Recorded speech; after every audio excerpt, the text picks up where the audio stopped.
What's up, everyone? I'll just wait for some viewers to trickle in and for Nick to arrive, but we got some fun stuff to talk about tonight. We're going to talk about some news and some TV, the upcoming holiday, all the good stuff. And by good stuff, I mean whatever happens to be on my mind today. So, good stuff, in other words. In the meantime, I'll treat myself to some water.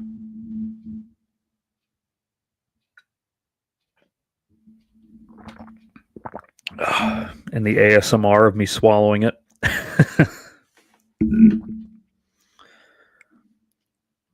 All right, while I wait, I'm going to check out Twitter and see if there's anything good going on here. The answer is probably not.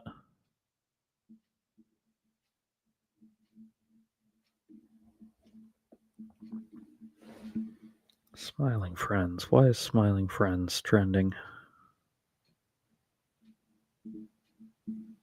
Oh, okay.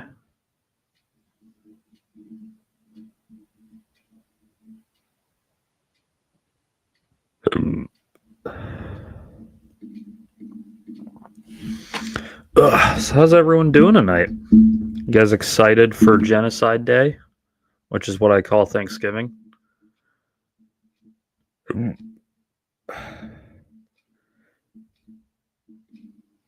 don't know why I have so much gas in my esophagus, but I do, which is fine.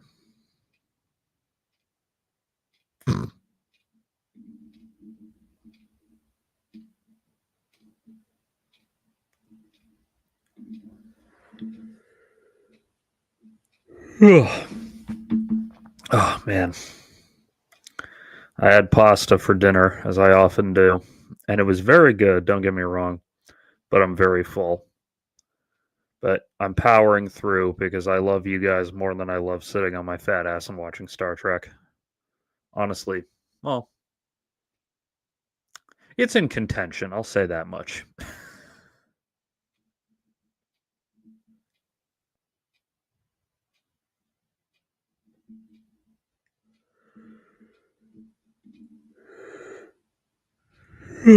God. Okay, I don't really care about Navy stuff. I don't know why it's trending. I know why Wake Up Dead Man is trending. Because some lucky people get to see that in an actual movie theater, unlike the rest of us. Whereas I have to fucking wait till it's on streaming. Actually, let's find out.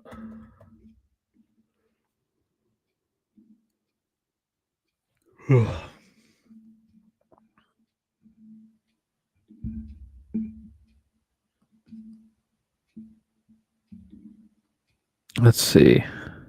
Yeah, okay, I'm not driving 30 miles to see this. Sorry, Ryan Johnson. I wish I could, but I'm not doing that.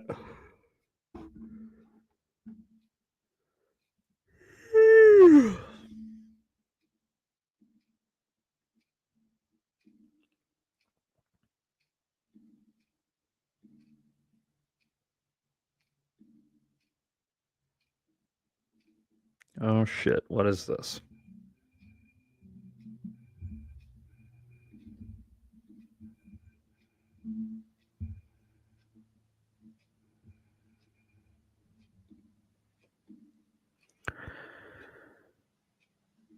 What's on the docket for today? I've got one funny news story.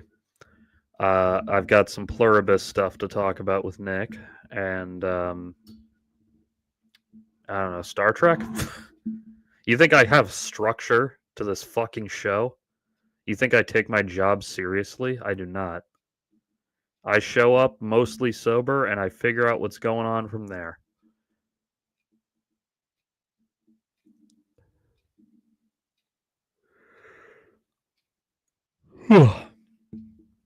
You? Star Trek? That's wild. Yeah, I know, right?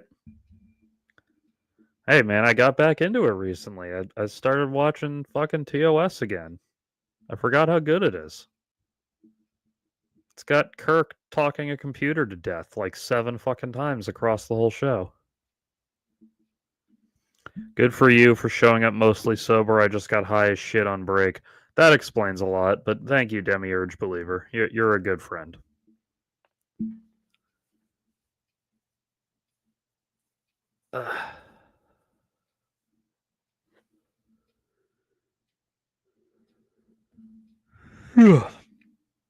It's so cool that you get high at work, though. I wish. I mean, I can do that if I want to, but I'm not going to. At least not tonight.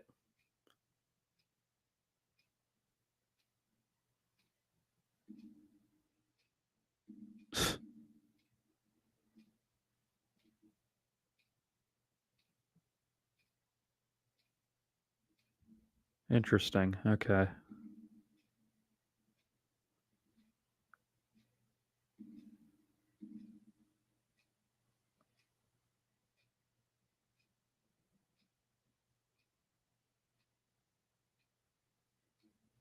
My God, people are really dumb on Twitter today. Like, especially today. Like, people fucking. I mean, there's not much to show, but just to make it interesting. Like this thing of people fucking pissing and moaning about the 1A bit from Superman. It's like, yeah, that's the fucking attack code. It makes sense that he'd say it a million times in a row.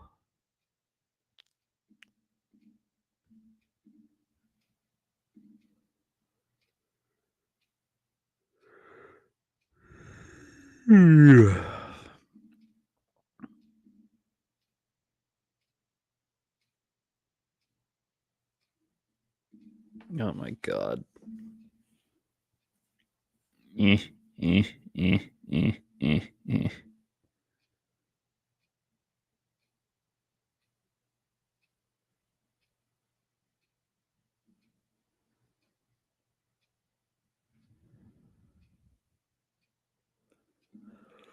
Oh my God, man. Why are people so fucking dumb?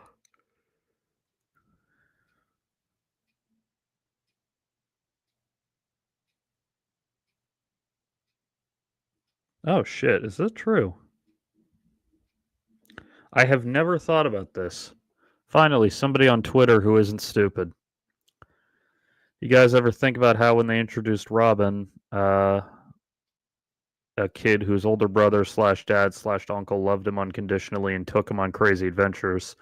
It blew up in popularity roughly after World War II when many kids lost the main male adult in their lives. That is true. That is kind of true.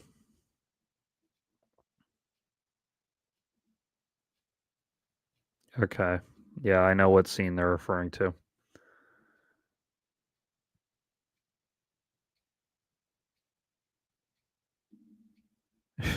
No, that is definitely true.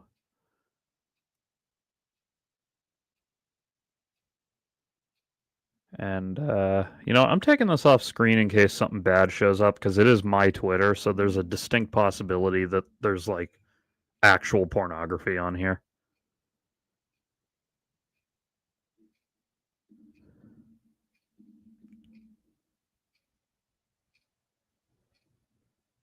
Oh my God.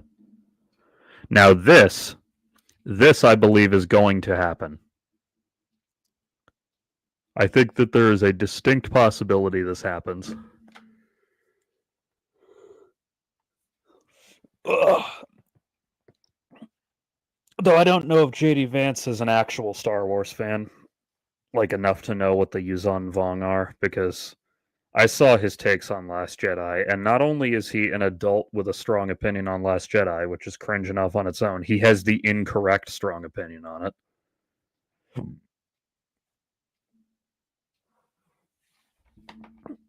Uh, Ironically, well, I don't know if it's ironic, but humorously to me, I read J.B. Pritzker's Star Wars ranking, and I agree with it largely. Here, let me pull it up. Star Wars. Star Wars ranking, please.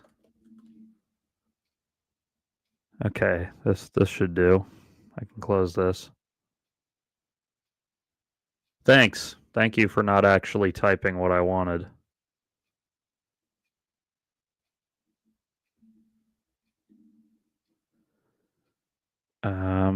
Is this gonna actually work? Nope, that's the same fucking thing I just saw.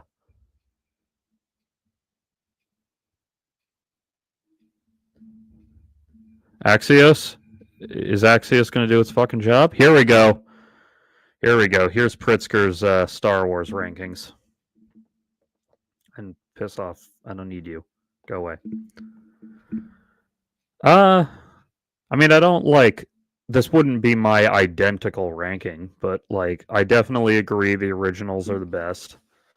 Having Last Jedi in the top 5 is definitely a green flag. I think it's a little unfair to Rise of Skywalker. Well, I don't know. I definitely get the irritation with that movie. There's a very limited extent to which I'm willing to go to bat for Rise of Skywalker. But I'll go to bat for it a little bit. He did not include the Clone Wars movie, but that's fine. Everyone forgets that exists, including me. Because I also forgot that they theatrically released the first couple episodes of that edited together into one movie. Which is kind of silly in hindsight. Man, what are you going to do? I'm going to get that off the fucking screen. I don't want any spoilers. How's everyone doing? I saw some more people have trickled in since last I asked that question. I think Nick is late or fucking taking a dump or something. I don't know. Whatever he's doing.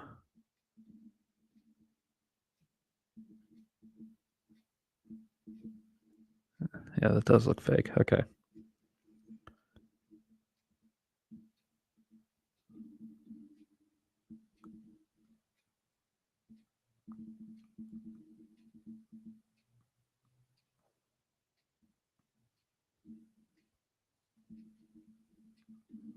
Oh my god, I hate Grok so much.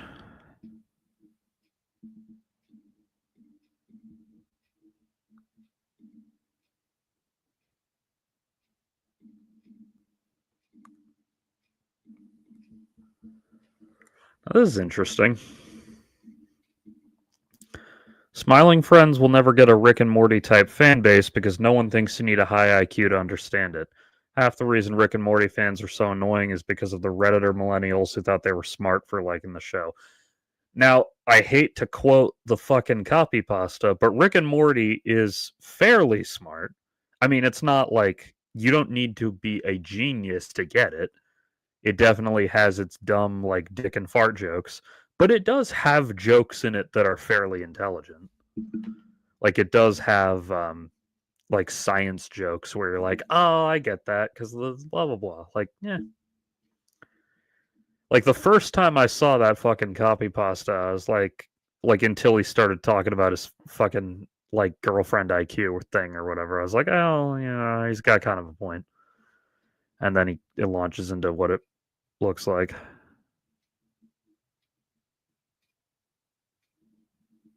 What? Oh my god. What is wrong with people?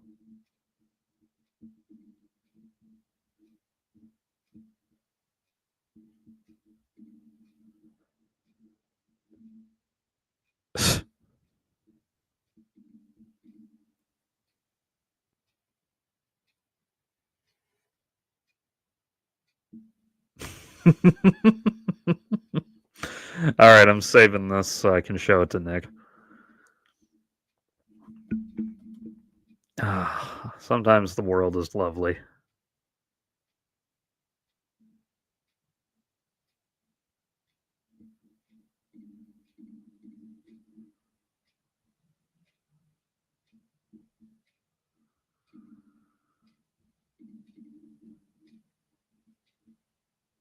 Oh my god. Suki. Sorry, I've got a baby monster named Suki lying on my couch in this room, and every now and then she makes noise, and that tickles me, but sometimes it worries that it makes me worry that she's gotten into something.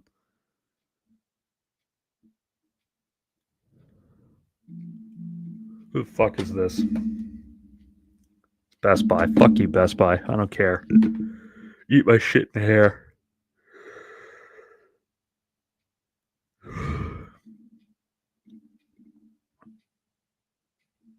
Oh man.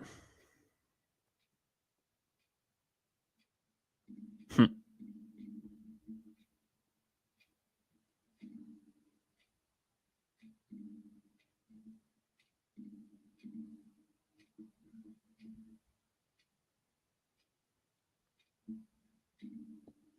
The hell's okay? We're gonna do some research, everyone.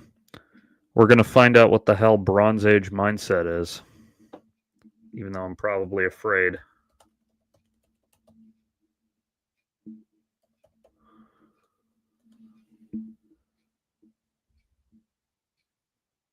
What the fuck is this?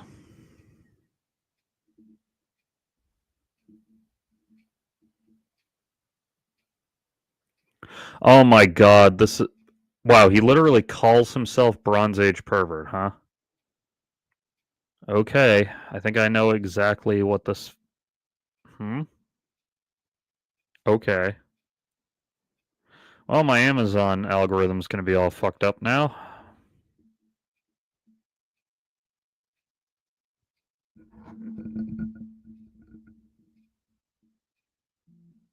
Okay, so these people are just actually stupid. I guess that's, good to know.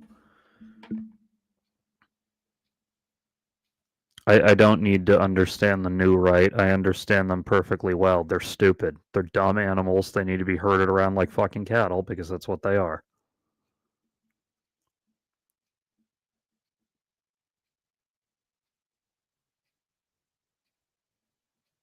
I have no fucking clue what this review is saying.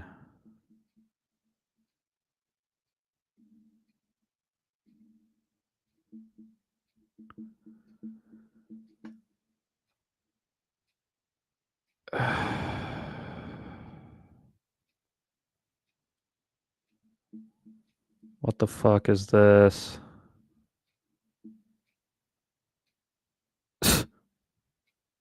Oh shit. Here's the fucking the copy pasta. Like this is the Rick and Morty copy pasta. It's just he altered it to be about whatever this terrible book is.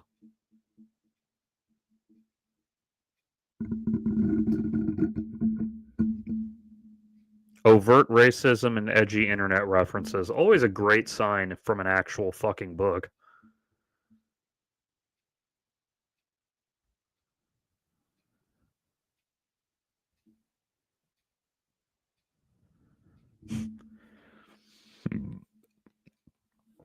The author's beliefs are half understandings of spiritual wisdom corrupted by a lack of understanding of psychology.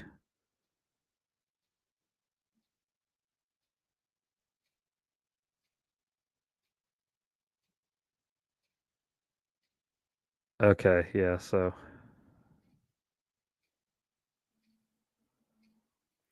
because modern society venerates ugliness, it must be destroyed by literal Chad pirates.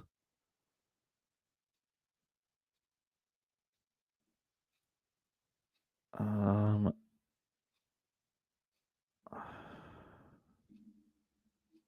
yeah, okay. I'm hitting that because this guy is like the only person here is actually intelligent, even though he rated it far too highly for my taste.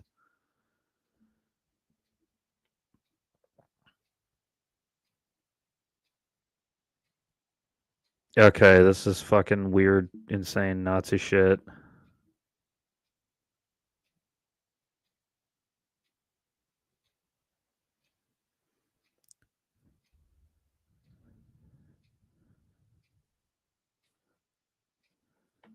Reads like the diary of an angry, lonely, hurt, scared child who can't join society and commune with others.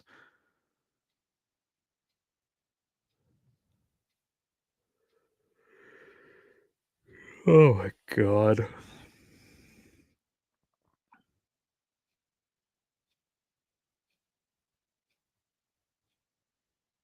The great will triumph.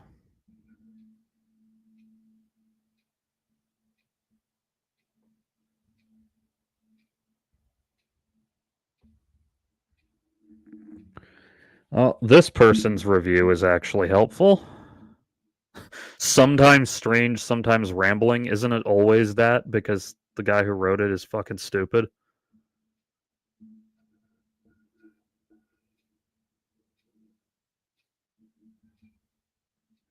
So this guy just addressed the actual, like, style of how the book is physically produced. That's really funny that even judging just that, he can only give it 2 stars.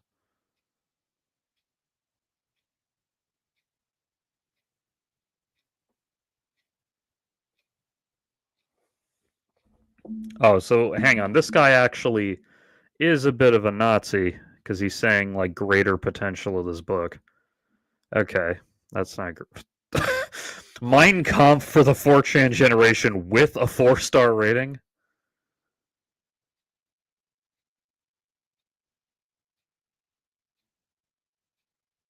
Oh, okay. Hang on. This guy actually has something real to say, I think.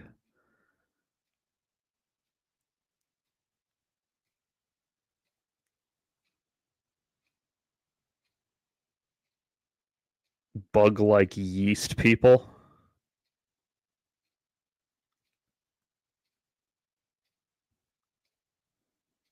Mischaracterized as white supremacy. It's not mischaracter. Oh my fucking god. That is sad, dude.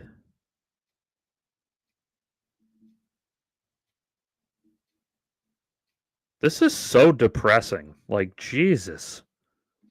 What is the bug diet? Why the fuck are you people like this? Hang on, I'm gonna find out who this fucker is. Bronze Age pervert? Who the fuck?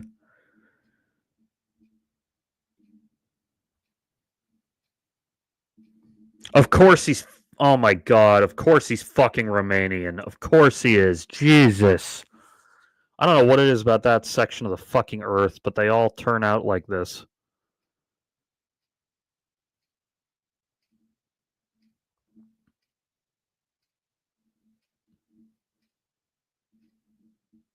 What the fuck is frog Twitter? Okay, I don't have enough internet brain poisoning to understand any of this shit. I understand that this guy is a fucking Nazi and that he's stupid, which I mean that goes without saying when you're talking about Nazis. Oh, cool. Fucking the vice president of the United States, the second most powerful human being who has ever lived, or who is currently living, I should say, has referenced this motherfucker, or at least interacted with him on the internet.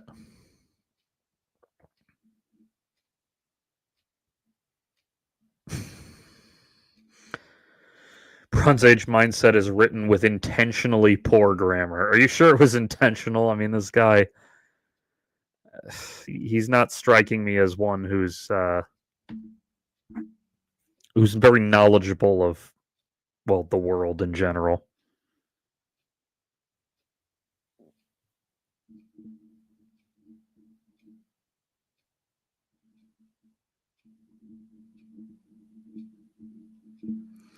Okay, so this guy's insane. All right, cool.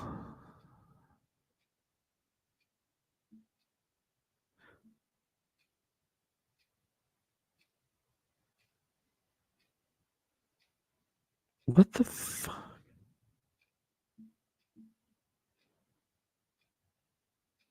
Okay, so he's gay? Yeah, all right. Yeah, he's fucking gay. Like, he can make excuses, but no, he's gay. Oh my god, I can't believe this is a fucking real person that some of you people respect.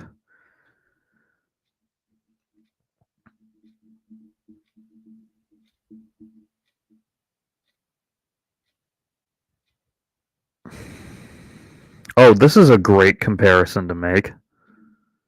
To Kurtz from fucking Heart of Darkness. Isn't that wonderful?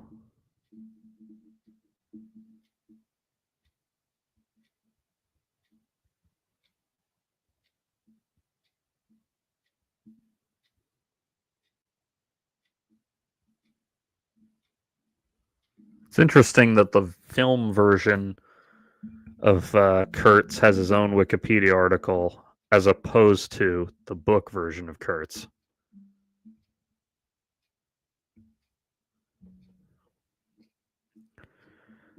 I don't know why I'm reading this when I know what the movie is.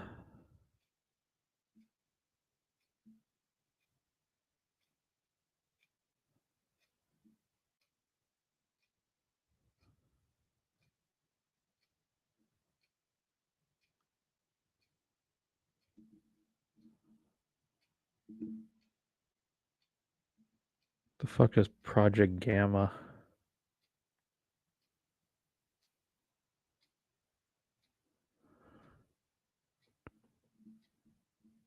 The fuck?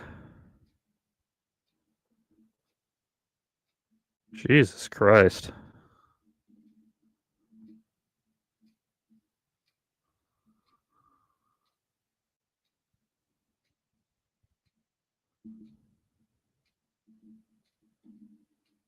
The fuck is this?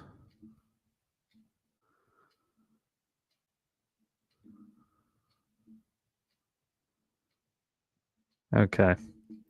I don't really need to go on too deep a Vietnam War deep dive right now.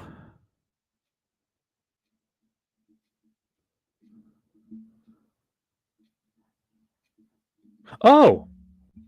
This is the thing Nick and I were talking about last time.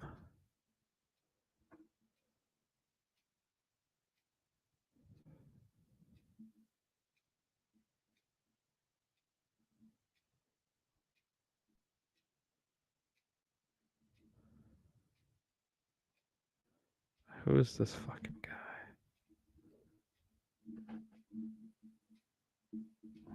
All right, let's get back to reading reviews of the Hitler book.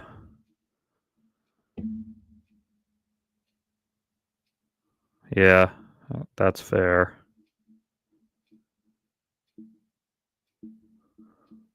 Ten typos and misspellings per page.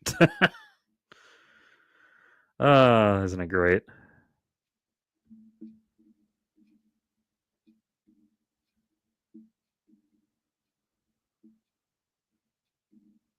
Hang on, I'm just sending something to someone.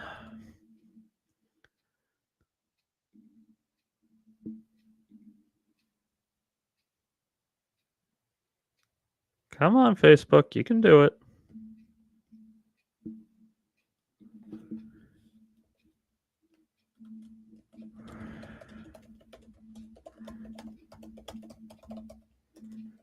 There we go.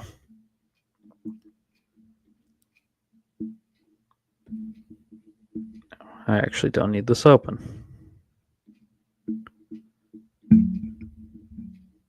One of the most. Oh my fucking god! Look at the way this guy spelled Yule. Oh my god. Is that something from the book? Like, is that something that the guy does when he writes the book? Sheer amount of godlessness in America. Dude, I wish America was fucking godless. We have way too much God in this fucking country. We don't want them gays getting married because what will Jesus think? I don't care what Jesus thinks. He's fucking dead. And he probably never existed in the first place. Fuck him. I don't care. Good. I'm glad you motherfuckers aren't happy. I hope you all burn in hell when you die. That's what you get for being such a fucking homophobic piece of shit.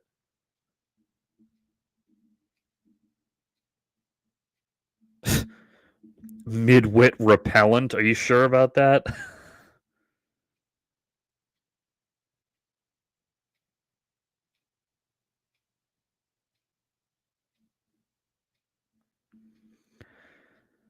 Simple people confuse a facility with words for real intellect. That's not even really. I mean, I guess that's a technically correct definition of facility.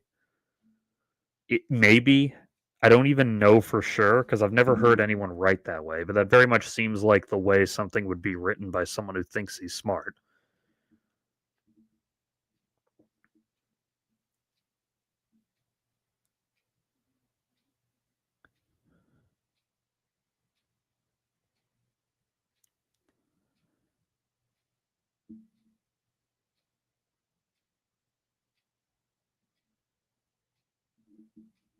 Yeah, this guy's right.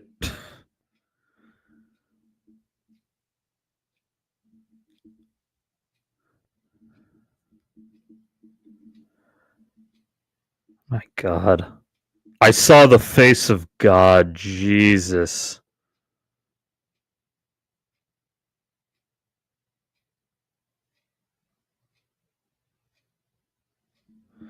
I think this is satire. I think. I mean, I know it's a lie. I think he is fucking with us on purpose.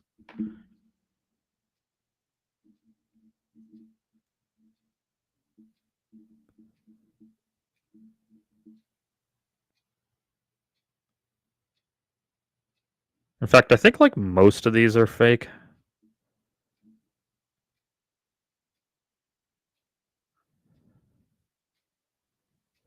This book saved my sanity. That's fucking sad.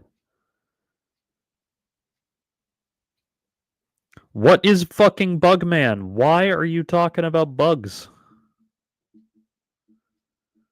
Why are you talking about bugs, motherfucker? Soy people beware.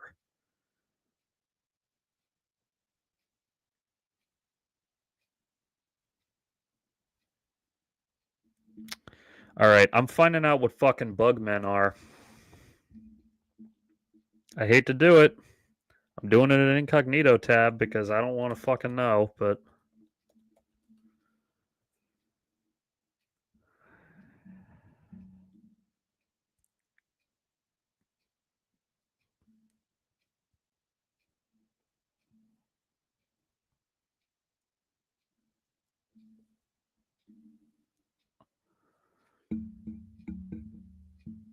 okay, I guess bugman is a derogatory term to refer to the subjects of late modernity.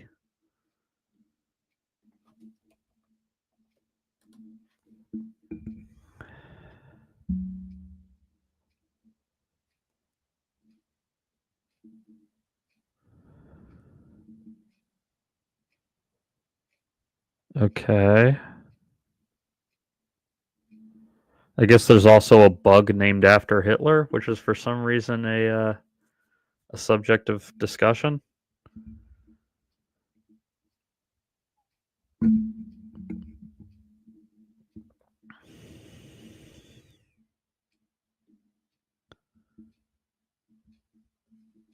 Okay.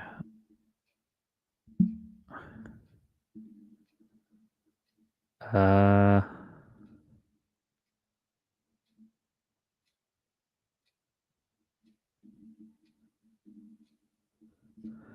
Get out of fuck off. I don't want to see your goddamn fundraising. Fuck you.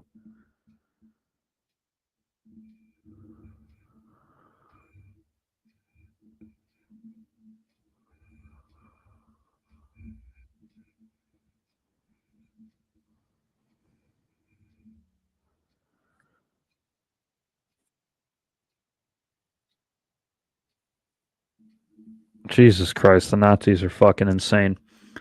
Uh oh shit, it'll actually display the incognito tab. Yeah, I mean, like you guys can fucking read this. It's nuts. These people are fucking deranged. I don't know why they're like this.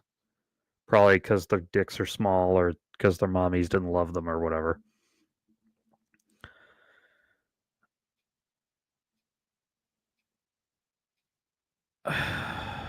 Shouldn't have an IQ over 15 to read this.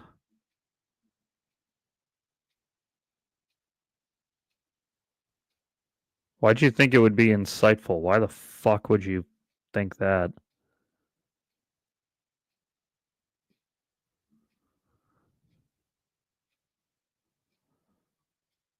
trying to read a bowl of SpaghettiOs.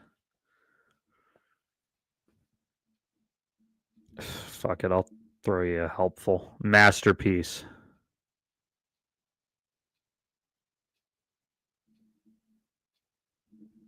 Incredibly tedious. Oh my god. These people are allowed on the internet, man. These people are allowed on the fucking internet.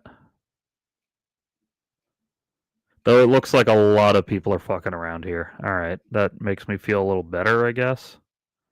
Lots of words.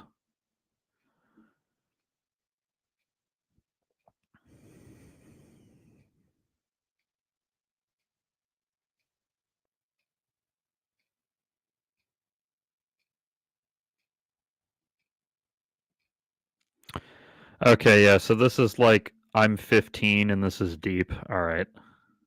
I believe the reset is coming. Fuck you. The only reset I hope comes is the one that involves you being reset elsewhere.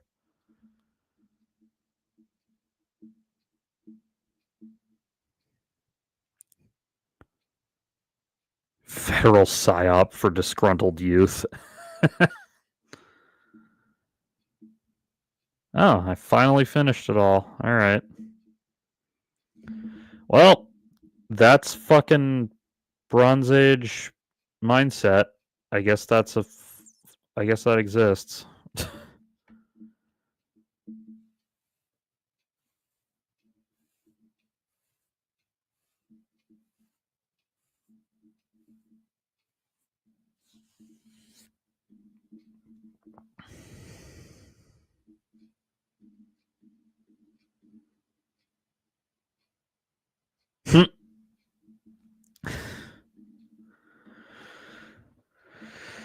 Oh. Oh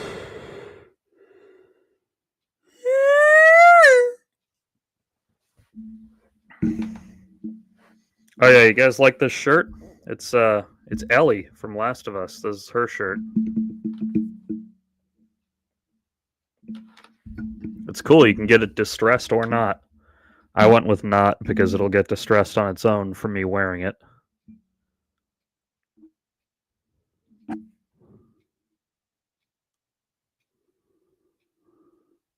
Whew.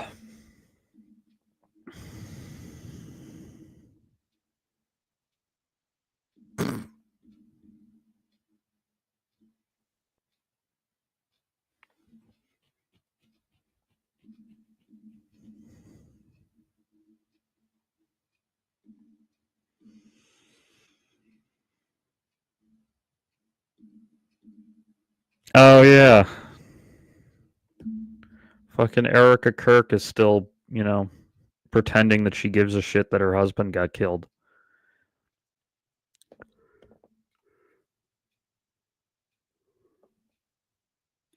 Damn, it's really been 2 months since then, huh? That's insane. Doesn't feel like it. I just started the stream when Charlie Kirk got Charlie murked. That was like a whole brand new thing.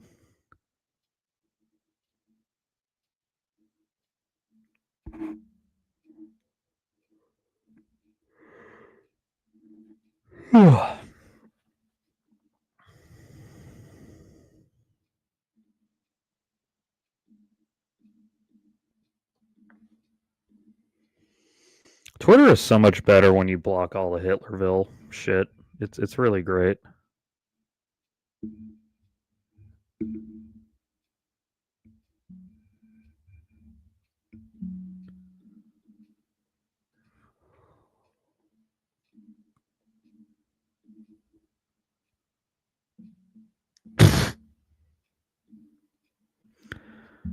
I guess Mum Donnie referenced the Ruth Conda tweet. That's funny.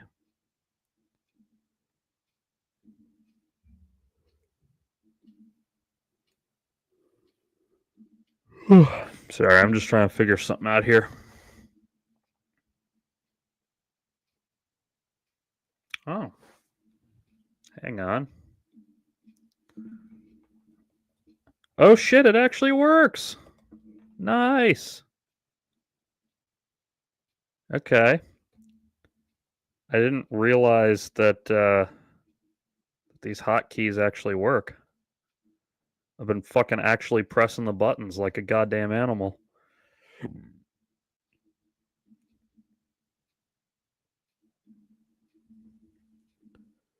That's so fucking cool, man.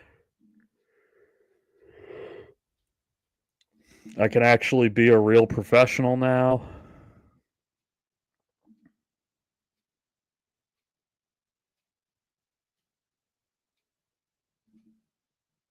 You like how I'm staring at you? That's me blinking because I'm very tired and I keep yawning.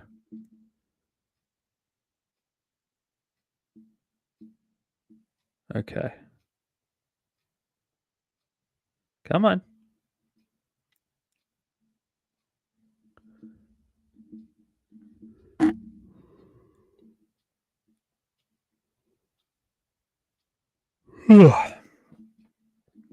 Man, I did not get enough sleep, but that's okay.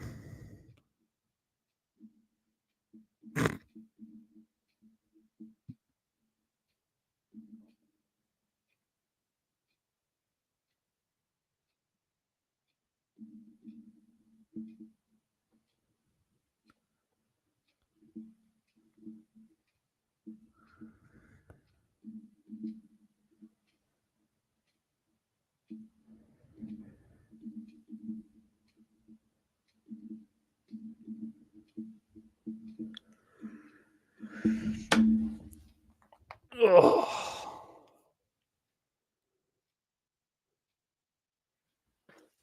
All right. While I'm here, I am going to find out when Pluribus is on because it's normally on Thursday nights, but tonight they're doing one because they don't want to air it on Thanksgiving, I guess. So I'm just trying to figure out what time it's on, if it's the regular time.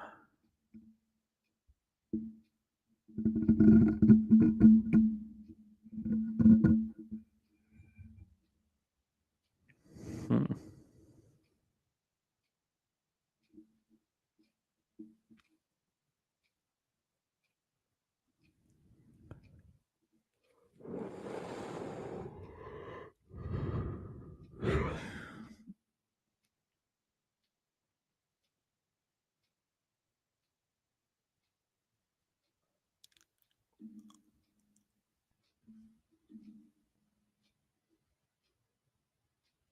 Hmm. All right. Tell me where it is, you some bitch.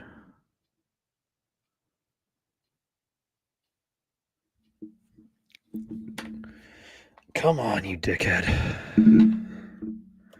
What time is Pluribus on tonight?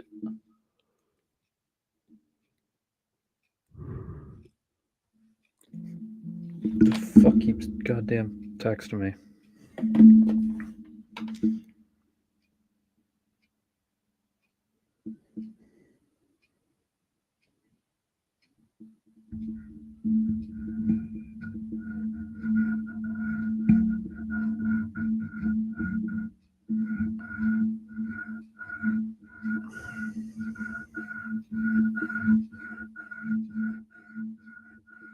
November 5th. What are you talking about, motherfucker?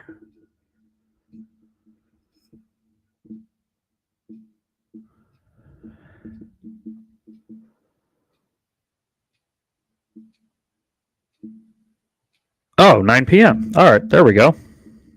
Here it is. Oh, it's you. Thank you, Demiurge. Okay, yeah, 9 p.m. Hell yeah, brother.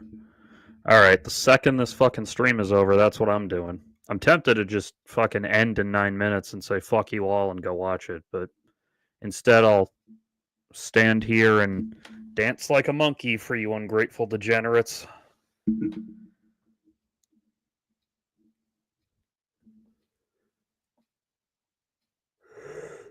Assuming I can stop fucking yawning. This is what happens when you go to bed at 3:30 in the morning, everybody. I shouldn't have, but I did it anyway because, fuck you.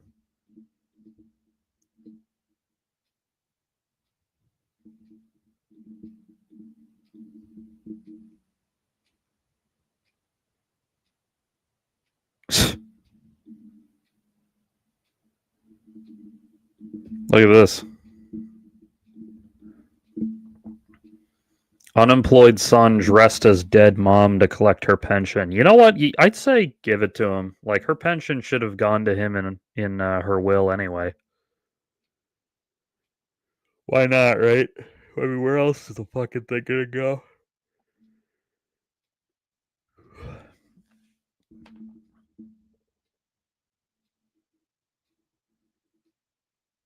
Fuck it.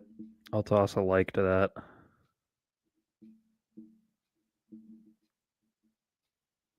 Oh my god, what the fuck happened here? The fuck is going on? Why is it all? Is that just? What? So what is going on?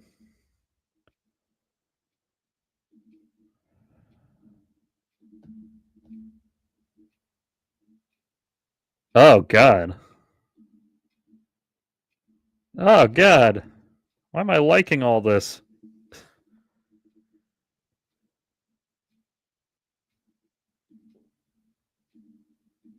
Yeah, I gotta fucking get this off screen. I just know that, like, some bitch gaping her ass with a fucking baseball bat or something is gonna show up on here, and then I'm gonna get banned from YouTube. My YouTuber career is gonna get strangled in the fucking cradle by Twitter showing me big booty bitches sitting on fucking baseball bats or whatever.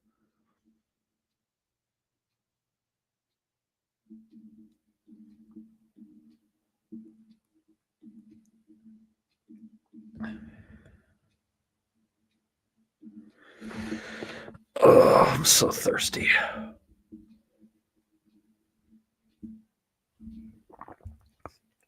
I'm sad because I want edibles to watch Pluribus and I don't have any. So now I'm gonna have to smoke weed like a fucking goddamn caveman. I feel like that's what your Twitter already looks like. Yeah, that's why I'm worried because my Twitter is like I have the nudity sensor off because I'm an adult. So yeah, like it's not impossible that I'm scrolling on Twitter and I see like fucking actual pornography.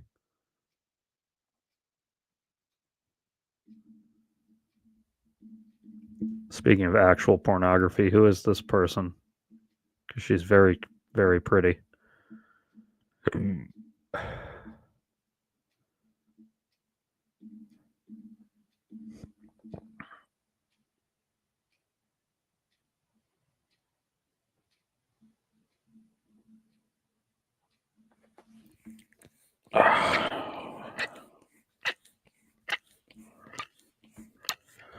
My mom can't stand when I itch my nose like that. I'm not sure why. She says it sounds like the fucking cartilage is breaking or something. I don't know. It tickles me. Oh my god. All right, here's something to talk about. Why the fuck does Angel Studios exist? What is this? Like, it's animated fine and everything, but like, why am I seeing fucking religious ass kids movies? What is this bullshit? Angel Studios. I am not fucking joining. Eat my shit and hair. That is not happening.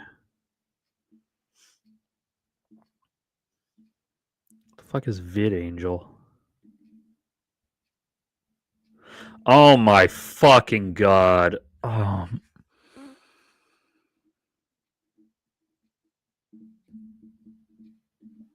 Yeah, they stopped doing them for a while though. They stopped doing fucking religious ass kids movies because people got too smart for them. But now, thanks to fucking ChatGPT and the internet and everything, now people are stupid enough to want religious movies again. So now we got more of this bullshit.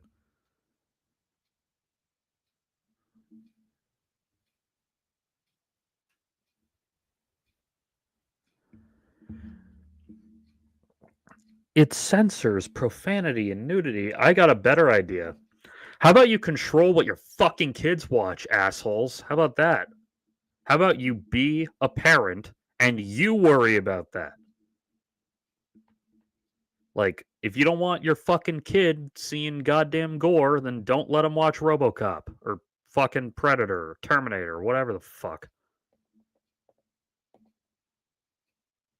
Values-based entertainment. Fuck you and your asshole. Oh, Latter-day... Okay, that explains a lot. Okay, that explains so fucking much.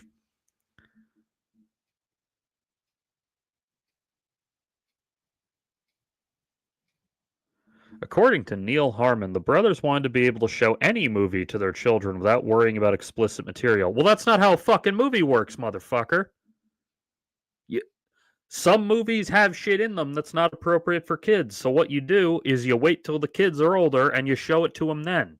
Sorry, you can't make fucking Boogie Nights safe for goddamn children. Of course, these people would never watch Boogie Nights because when you're this religious, you're not allowed to watch anything real. So that's why Angel Studios exists, so they can make like terrible fucking movies for stupid ass religious fundies.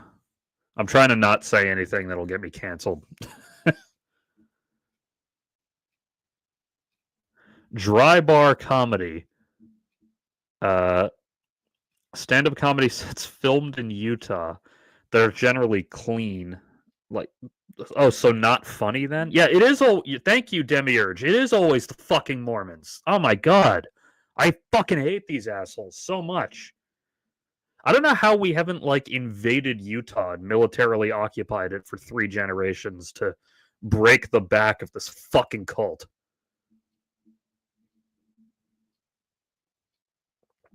The Angel Guild. What the I don't fucking care. Well, I clearly do care. I'm reading the goddamn thing, but... Sound of Freedom. Oh my god, I remember this one. Jim Caviezel in a modern movie. That's always a great sign, isn't it? Who the fuck is this? Mira Sorvino? Why do I remember her name? What was she in?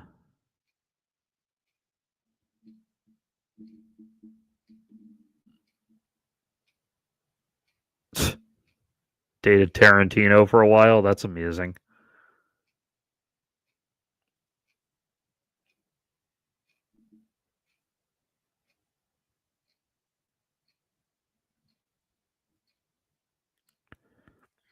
So she has been, sexually victimized. Oh, hang on, private chat.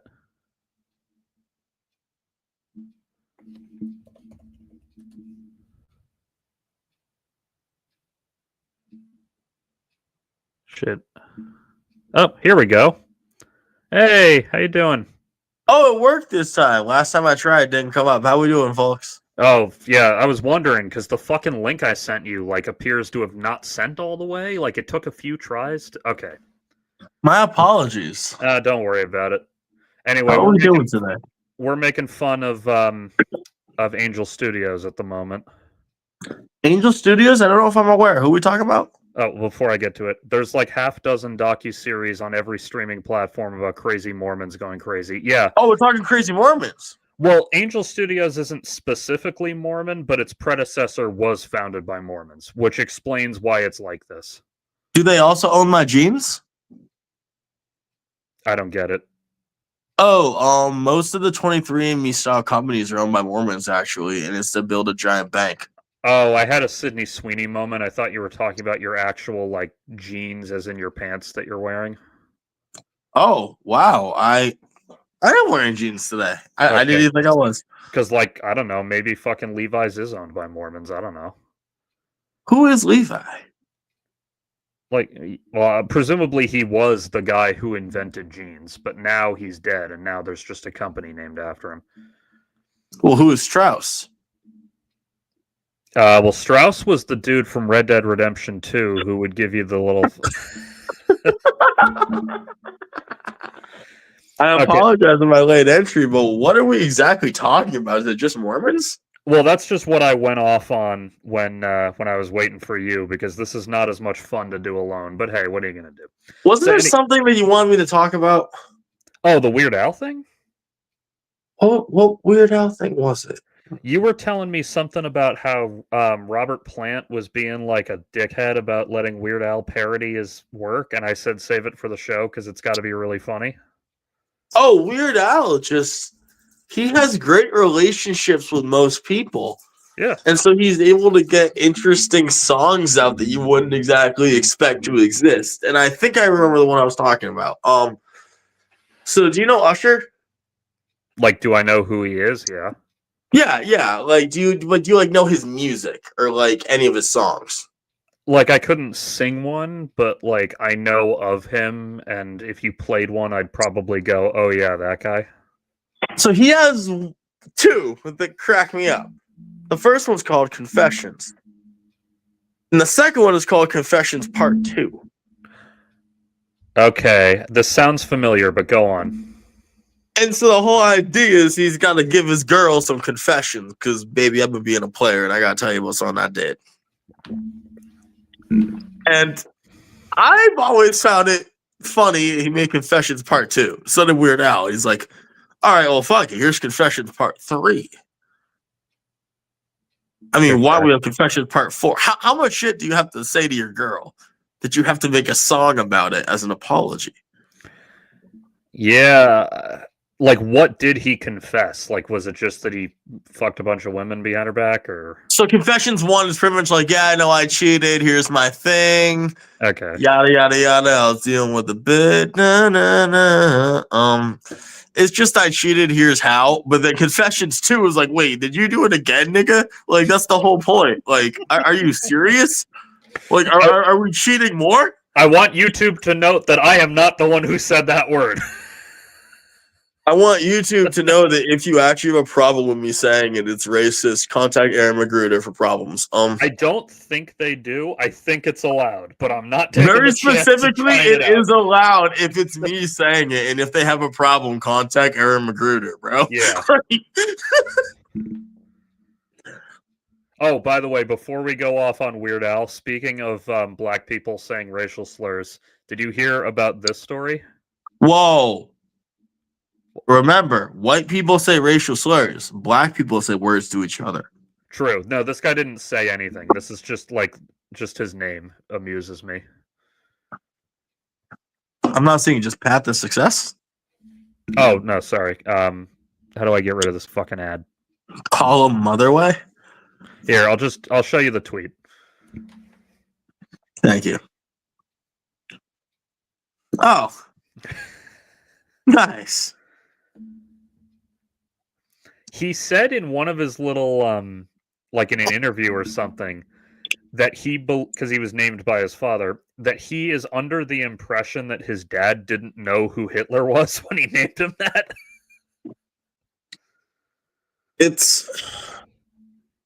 I can believe that.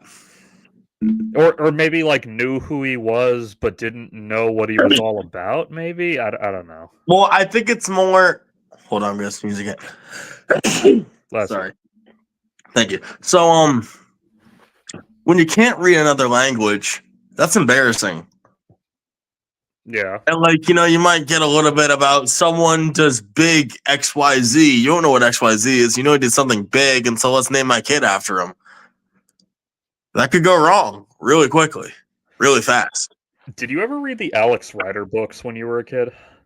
I didn't actually. I was not a big fan of the books that were advertised for kids. That's fair. I got into Alex Rider like when I was in my Bond phase. Well, not phase, because it's not like I stopped liking Bond movies. It's just around the same age that I watched like every Bond movie. I also had parents without filters, so I got a lot of adult content early, so everything else felt watered down by comparison. Oh, no, don't worry. So did I. I've told the story before that my dad let me watch RoboCop when I was like 7. All right. You want to sit down and have a conversation about a story? Let's do it. No. I was born in 1997.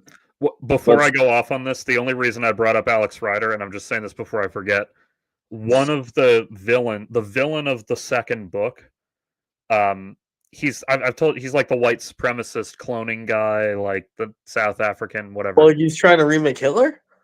No, he's not trying to remake Hitler. He's trying to basically inherit a bunch of shit from like he's going his plan. He is okay. Yeah, he's a South African scientist, like doctor, white supremacist, apartheid era. Though this is later, like he's older. I'm gonna make a wild assumption, probably shouldn't, so I'll just ask: is he white? Yeah, white South African. White South African. Okay. So he secretly mastered human cloning. By himself.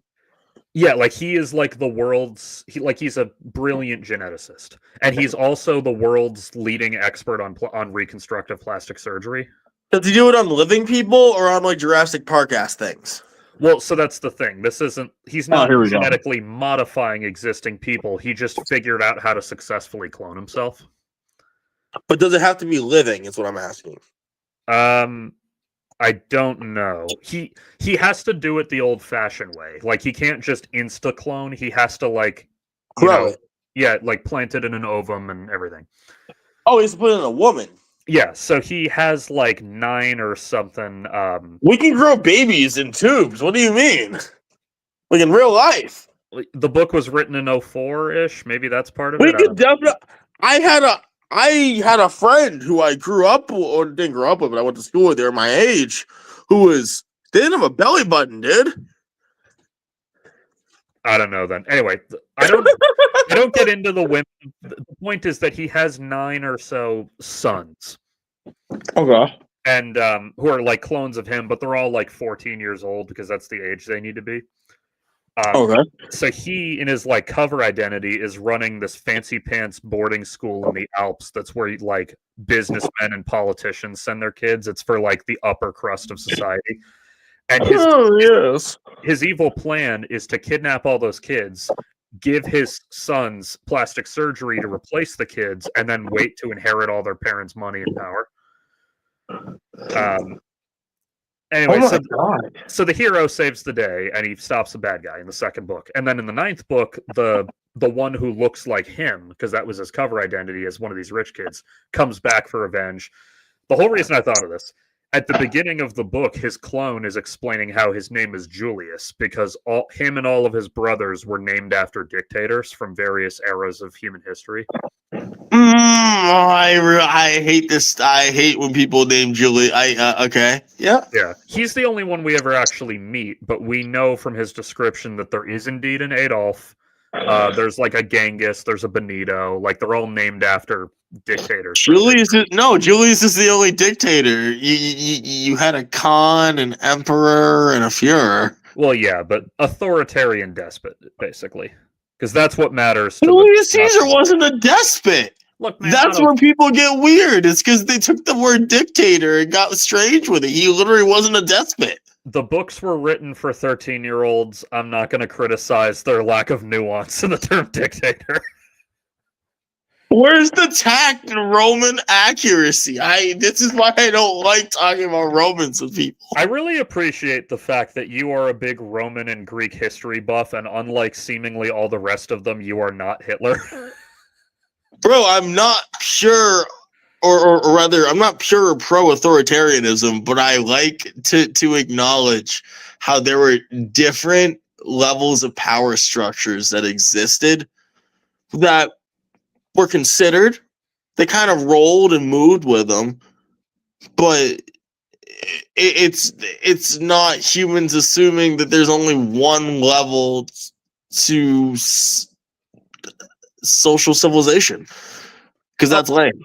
Yeah, I mean, there's a lot you could like actually analyze about that, but this is a book for I'm one of the few non-fascist, non-white Roman history buffs. It is kind of weird because like I would not include non-white because most of these internet neo-Nazis appear to be from Bangladesh.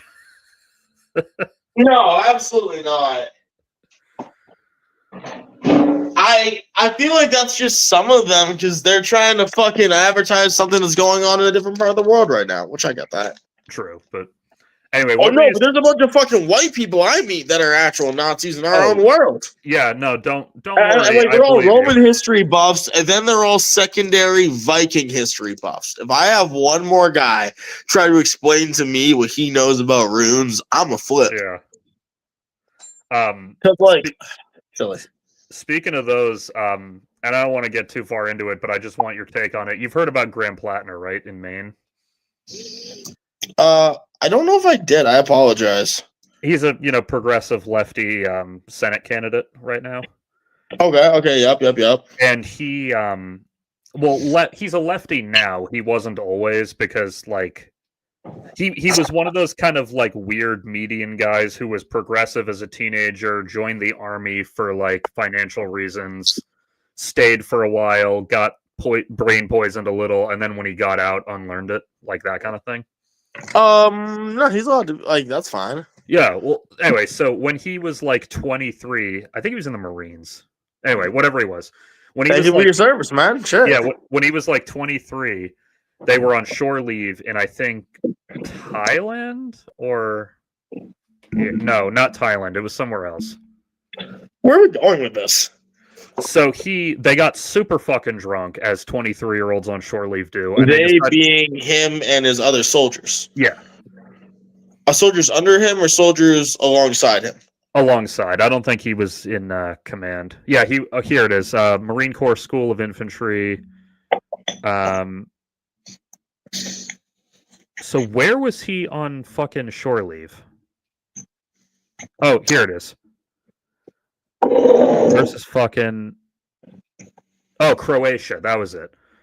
So in 2007, he and his buddies, they're on shore leave in Croatia. They decide to get shit-faced and get tattoos together. As a date? Yeah, and they're like going... They have like the book of the sample tattoos, and they're trying to pick something that looks fucking badass. Oh, no. No. Why was that in the book? Why was it in the book? Why was it in the book? Say what it is. I don't want to. Does it start with T? Yeah. Totenkopf? Okay, yeah. So they were shit-faced. They didn't know what... Well, this is how he tells it, at least. They saw a skull and crossbones, and they were like, "Hell yeah, dude, let's kill that one." What does that mean? Yeah, they had no idea. At least this is the way he... And they didn't ask, what does that mean? Anytime a homie says something, hear me out. I've been drinking with a lot of people from a lot of different languages. You know me. This has come up. I meet people from around the world. But when someone says something, you go, hold on. What did you just say? And they go, X, Y, Z. And you go, what? What does that mean? And they go, oh, well, shit, let's get hammered, or praise be to God, or shit, I don't know, nice mustache, bro. And I'm like, hell yeah, brother. And then I dap them up. I say it very badly. They're like, and then I drink with them. You never not ask. No, I don't trust that anyone doesn't ask in this situation. And what does it mean? What? Sorry, what? I was reading something. What exactly does it mean? Well, I know what the Totenkopf means, but apparently 23. Well, no, that phrase the guy said. Which one? That looks badass, or I'm sorry. Is that what you said? Is that what you said? Well, yeah, that was their comment on the Totenkopf. The way he tells it was that they drunkenly were like, "That one's cool, let's get it." So they did. Oh, that's what you said. I thought it was actually something in a different language. I couldn't. It might as well have been based on how drunk they apparently were. But I had no idea what you were just saying. All right, I get you. So, yeah, so they get it, and then they're just like, hell yeah, skull and crossbones for like 20 fucking years. And eventually, this is how he tells it, so I'm taking his word for it. Then during his campaign, somebody, like reporters and political operatives from DC, contacted him to say, hey, you know that tattoo on your chest is a fucking Totenkopf, right? And he was like, wait, what? And he looked it up and finally realized it was. So he got it covered up. To his credit, as the second he knew it was a Totenkopf, he got it covered with something else. The second we, well, yeah, the way he tells it. He claims the second he realized he got rid of it. Well, yeah, because he does videos shirtless all the time, so we know that he has indeed covered it up. Guess what he covered it up with? A cross? No, a Celtic knot. Oh. So, like, how long do we... okay, this is where I have to say. How long do we have to play like fucking idiots? That's fair. Bro, I'm Irish. You bring a Celtic knot around me, and I ask you flat out. Okay, so what clan are you? Now, I don't know his answer to that question. He probably does. I'm assuming that's why he got it. No, that's not. That shouldn't be your assumption. Your assumption should be prison. True, but he did not go to prison because we know when he got this. So, you know. Okay. Hold on. Well, who's the guy from Fight Club? Edward Norton? Yeah. He's a pretty big actor, right? Yeah. He'd be bigger if he wasn't so obnoxious, but yeah. I mean, do you feel like the obnoxiousness really surrounds him? Well, more accurately, he has a reputation of being difficult to work with. Well, I mean, he also has a reputation of stomping out people's jaws. Oh, okay, yeah. Okay, I get what you're getting at. Oh, well, wait, what am I getting at? Now, I've seen other movies of his, so that's not the first movie of his that I thought well, of. no, but okay, so for everyone who's watching, if you've seen American History X, when you get to the end of the movie, the whole point is, no, we can't be loud, and we can't be, like, super in your face about it. And no, the guy in charge of the prison gangs hasn't been to prison. And yeah, he has a nice little tattoo covered underneath his suit and everything else. But, like,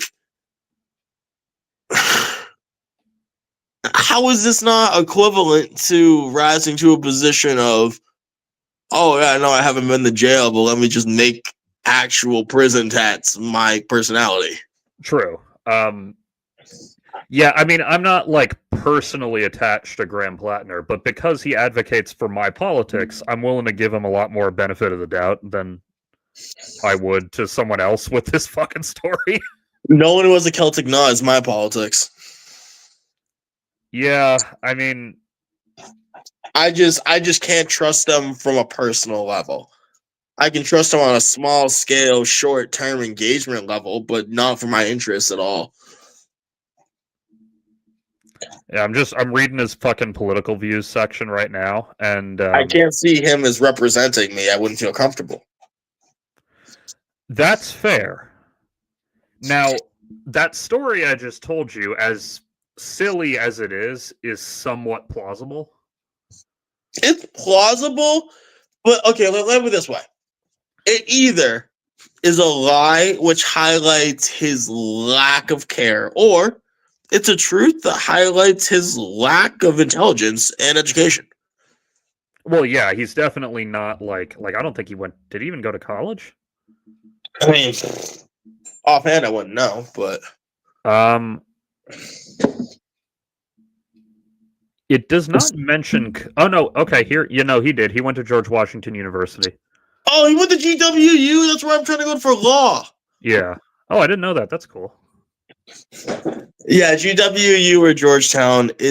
I'm debated. I don't really know which one I prefer. It's kind of like a whole secular versus old corner of America pitch, but either way, I'm interested.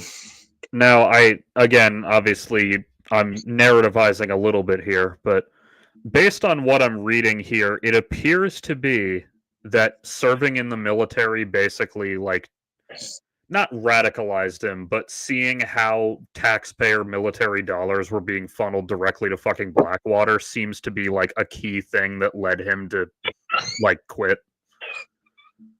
And so his solution was what? Well, for a while, he just was an oyster farmer. Like, that's what his day job has been for the last, like, 10, 15 years.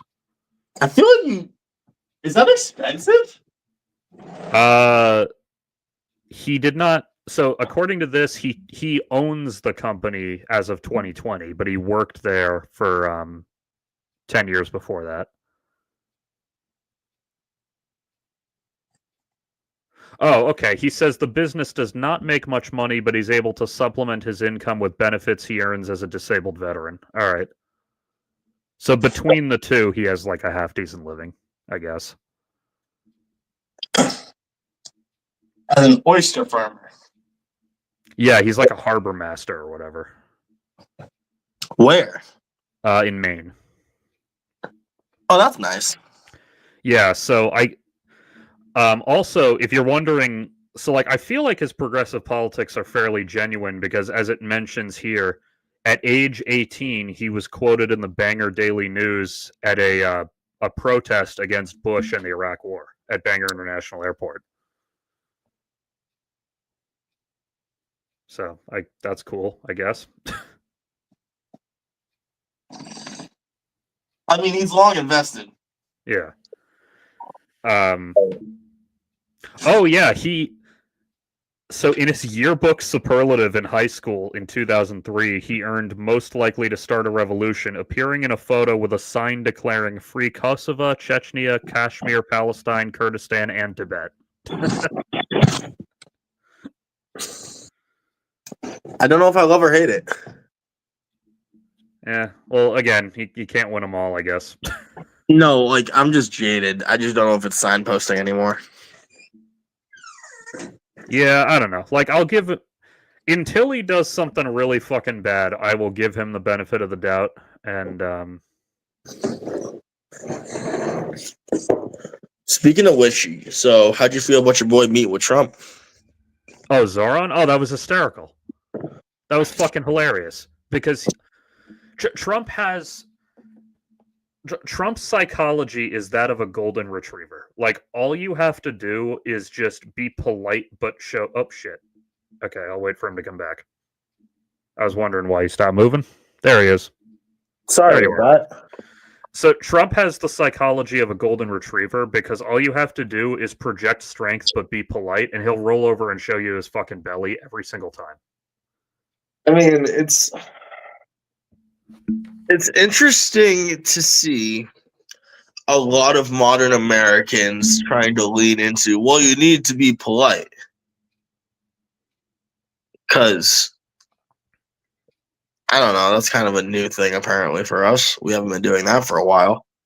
True. I mean that's kind of who Zoran is. Like, he's just one of those dudes who just will always smile and be polite, even if he's ripping you to fucking shreds. I mean, as much as we want to give him shit, W was one of the last ones who would really quietly show up and smile. You would know something's in the pocket. Obama would more show up and talk a little about how he's trying to make things better, piss off a couple people, make it like not to the finish line, but like halfway, and we go, good job. Yeah, that's an accurate summation of Obama's presidency, I think. I mean, I the older I get, the more I think Aaron Magruder made a real statement with that episode. It's a black president, Huey Freeman. Yeah, where Huey's just like, eh. What do you mean? Like, and he's like, he's guilty of the same crime as every other left winger. He is right too early.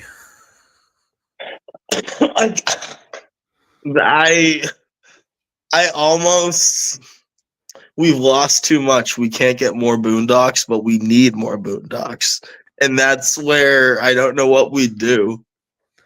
Yeah, because fucking John Witherspoon died, so it's like, well, Grandpa's dead. There is one theoretical story option, and it is the riskiest option, which brings us into a good segue, actually.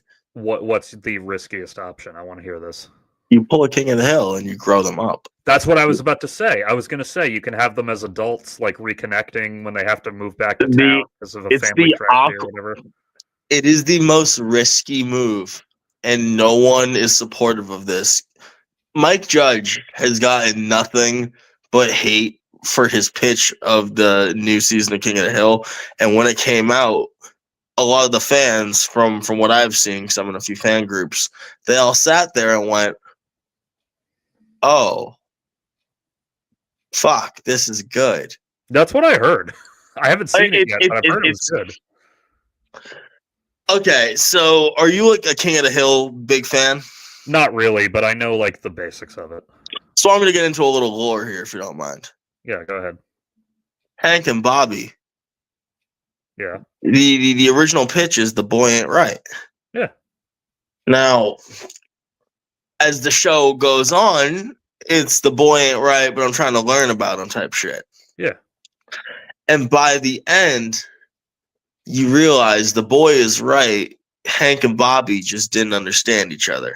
Yeah, it's a nice story. It's a story about fatherhood and connecting with your children and everything. Yeah, Hank thought that there was truly nothing in common with them. And you see Bobby throughout times. You see Bobby has to go to military camp, and he is the spitting image of his grandpa. Yeah. I killed 50 men. Well, his grandpa bragged to him, "I lasted 3 days in this hole." Bobby lasted 4. Nice. Bobby literally outdid Cotton, and Cotton was like, "Oh shit, I need to as a child too." Well, no, they were both boys at the same military school. Cotton took over the school and reinstituted how it was when he was a child, and Bobby outlasted the torture that Cotton thought would break him as a man. Bobby has max skills. I mean, hell, a vegan girl broke his heart. I've seen that one where he and his subsequent devours the 100-ounce steak or whatever it was. He responded by winning a steak challenge and having her parents at the restaurant cheer him on. Yeah, what was the steak? The ounce count on that steak? I remember it was. Hold on, let's check. Like 70, wasn't it? Actually, let's have you check because I don't want to fuck up my camera again. Yeah. Bobby Hill steak challenge. What was the size of the fucking 72-ounce steak? Yeah, that was a big steak. That's a big steak. 2 kilogram steak, dude. For all reference, 28.35 ounces equals 1 pound. Yeah, so he ate like 2 to 3 pounds of steak. Oh, he ate like over 3 pounds of steak. Jesus. Or about 3 pounds of steak without gristle. Yeah. Insane numbers. Oh, did I ever send you the fucking webcomic of Bart Simpson and Chris Griffin as a gay couple as adults? First of all, you haven't, but I'm going to keep going. Okay. So the thing with Bobby is he is actually really good with cooking and meat. Yeah, isn't he a chef now in the new one? That's what I heard. He's a chef now. And like you could predict this if you watch the show. Yeah. The original ending of King of the Hill, which ended up not being the actual shown ending because of how TV works. Yeah. Was To Season with Love. And To Season with Love was an interesting episode where Bobby joins a team of, what do you call them? They're not meat graders, but like you show me a cow, I show you the cuts, I explain the things. Like butchers or whatever. Competition right? Butchers. Yeah, okay. But they're not cutting, they're just examining. Yeah. It might be grading. But Bobby's low-key the star of the team. And they bully him off of it. He quits the team. It's a whole thing between Hank and Bobby. And there's this moment that's really sweet. Hank bought Bobby a mini version of his own grill. Aww. And put it right next to his own grill. And so the whole surprise is you're going to come home for the competition and we can grill together on our grills. Nice. And it's like, it's so cute. But Bobby quit. And like Peggy talks about this and Bobby's like, oh shit, wait, I fucked up this deep. I don't want to hurt my dad like that. Goes, saves the competition by himself. And the ending, originally King of the Hill, was the opposite of how it began. Instead of zooming in on an empty house, we zoom out on one filled with friends and family, Oh, a father and son growing side by side. And as we slowly grow upward, we just see the entire Rainey's tree is involved in this. We have a community, it's lovely, and they'll be okay because the that's boy is all right. It's fantastic. It's a good ending. And everyone's like, okay, good. You can't top that. Yeah, you just actually make Bobby a successful adult. Fantastic. Aw. Good work. Good work. I'm sure you've seen this, but there's that old I don't know if it's Tumblr or Twitter or what, but there's that post about like what would Hank Hill think of trans people? I know exactly what you think of trans people. Boy, I don't know what pronoun you are, but I swear to God, you try disrespecting you, I kick their ass. Like, Yeah, the fuck do you mean? I don't remember the whole thing verbatim because there's different variations of it, but one of them was like Hank at the beginning of the episode. That boy ain't right. Hank at the end of the episode. That girl is a daughter of Texas and you will respect her. Hank don't know, like, no. Okay. For every single person who's never understood this, Hank Hill is a person on the right, a conservative human being who is against a lot of ideas. But when you present to him a human being in the one-to-one, we're like, well, this is my experience. This is what I live. Well, I support you and you're living. And Hank changes his mindset because he's a reasonable human being. Yeah, he's like Archie Bunker. No, he's not. Well, Because Archie Bunker's racist. No, Well, fuck that. Archie Bunker's a bigot. I don't. that is true, but if you watch all of All in the Family, he stops being racist as the show goes on. That's his whole character arc. I have such. You're never gonna win me on All in the Family. My father likes Archie Bunker, but like laughs at his jokes. So Yeah, it's 'cause he like doesn't get it. he claims he gets it. So like I don't know, man. Well, Like so, you gotta be careful with these people. There's an episode of All in the Family that I distinctly remember because my fucking driver's ed teacher back in high school talked about it with me once. Where Archie's racist and anti-Semitic, and he's got shit to say about every group. He's bigoted in every way he could be. Yeah, but so there's an episode where he's stuck on an elevator with a black trans woman.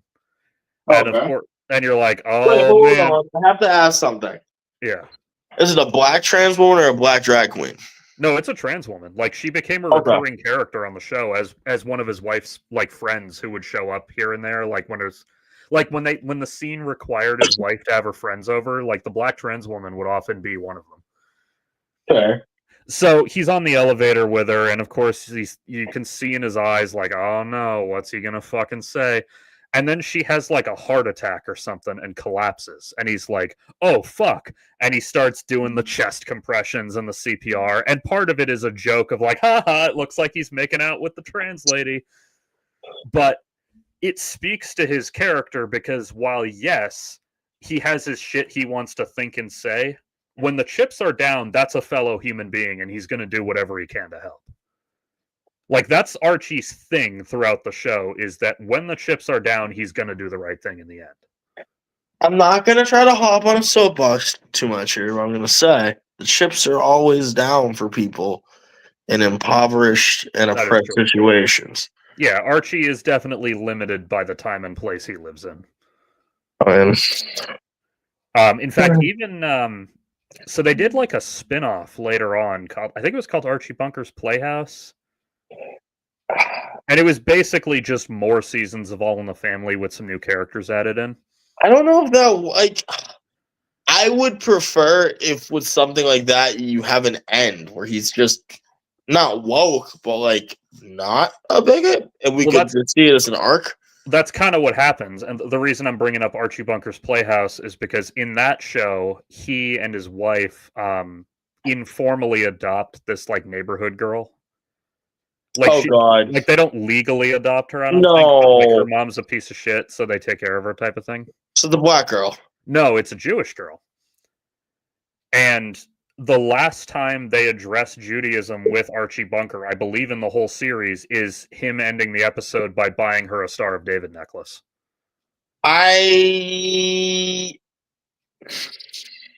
Because Jews are like his most common thing he shits on throughout the show, so like even more than black people. So him buying her the Star of David is supposed to be like the last vestiges of his anti-Semitism, of him shedding it voluntarily or whatever. That is such a loaded setup. I wish we weren't here, but we're here. So, okay. So, I mean, okay. I feel a little bit of relation to this, so I'm having a interesting time phrasing it.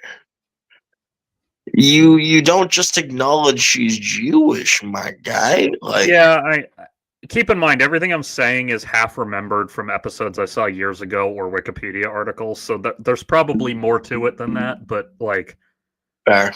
the symbolic end of his anti-Semitism is that not only does he like grow to love this Jewish girl as his own daughter, but he even like buys her a necklace for no reason. So, who is it that we were pitching that we could age up like Bobby? Huey and Riley. Huey and Riley aged up. How do you feel about this? As a I'd white watch it. person, I'm curious. Well, yeah, but Well, I'm extra curious, especially like even if they. I know that's the same fucking voice actress, but let's pretend for a minute they had two different actors and they couldn't get Riley back. I'd still be interested in just a Huey spinoff because here it goes. well, because the original Boondocks had like the fucking floating timeline because it's a cartoon, right? Generally, yes. Yeah. So it was like very much a product of the Bush and early Obama years. Yes. But the world is very fucking different now, and left-wing politics are very fucking different. I want to see what Huey has to say about the last like 15, 20 years. I find it interesting that you don't want to see Riley in these years. Oh no, I do want to see Riley. I'm just saying that even if they couldn't get him, I'd still want to see what Huey's up to. Can I give you a pitch on what you should do? Yes. Or so I do it? Yes. Huey adventures, and he calls Riley often. Do you want to know where Riley's at? Where? Prison, nigga. That's, I mean, you could make that work, but that's an easy answer for what happened to Riley. I'd like to think he went in a completely weird direction. I mean, what do you mean by that? Like something, like he has the most professional job you can imagine. Oh, so you want Riley to work for a Fortune 500 company? No, I want Riley to be like a fucking neurosurgeon or like What? Like I want him something fucking nuts. Like, No, he's not something you've intelligent. never Don't betray the seen. character. He's Well, not see, that's the thing, intelligent. though. Like maybe he wasn't when he was 9, but now he is. You don't know. I mean, I was a fucking dumbass when I was 9. But no, he had skills when he was 9. Maybe That's the fundraiser. I got one. He's a defense attorney who stands up for like marginalized communities and shit, but he still fucking talks the way he does in the courtroom. I really feel like we're missing. I would just make him a CEO and like have him be the most white collar version, I mean, you could do but that too. talk the exact same. Because Yeah, the like- whole pit. You could have like tension between him and Huey over that, and like maybe they're kind of estranged and they have to get back together because Grandpa dies, so they go back to town for his funeral. And Yeah, dude. I mean, like Riley is specifically like, I will make money at any cost.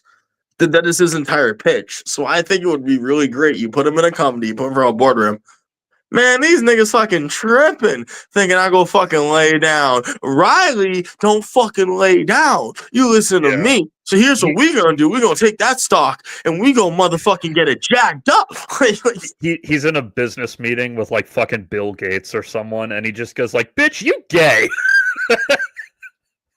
He wouldn't say bitch, he'd say nigga, you gay, but that's okay. Yeah, but I'm on YouTube. I have to. I had to think of another word he said often. That's okay. We all know what Riley would say. Probably. Sorry, it's one button I have that I refuse to not use. Didn't Bill Maher guest star in the Boondocks at one point? Yes, he did, as Bill Okay. Maher. Yeah, that's what I thought. Fucking. So try to if get I him remember back. correctly, it's when Granddad fought Stickmeaner, they had Bill Maher interview him about beating an old blind man and how it felt. Yeah, didn't he get like blown or something too? I remember him like saying, don't remember "Whoa, that. that's the teeth, baby," or something like that. Offhand, I don't remember this. Well, I might be remembering wrong, so it doesn't matter. But hang on, Nick's just talking to someone. Am I good? Yes. So before I forget, and I'm not going to show the whole comic because it's long as fuck, but this is a webcomic called Couples Therapy. Oh, okay. And like, obviously, you don't have to read the whole thing, but if you just like view this panel or two, you'll get the gist of what it's about.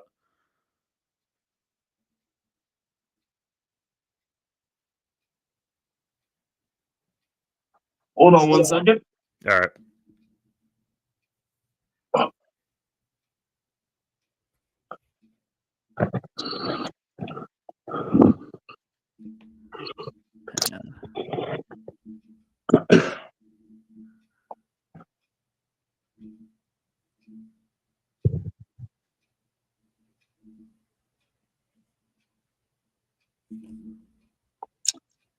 No. Why? This is like the Rugrats creepypasta. Well, it's different than that because unlike the Rugrats creepypasta, this one actually has like a really nice moment at the end, and I don't And the- think it's. I think the point is not the nice moment; is that it invalidates all the other nice moments. true. And the reason I thought of it was because this is who the couples counselor is.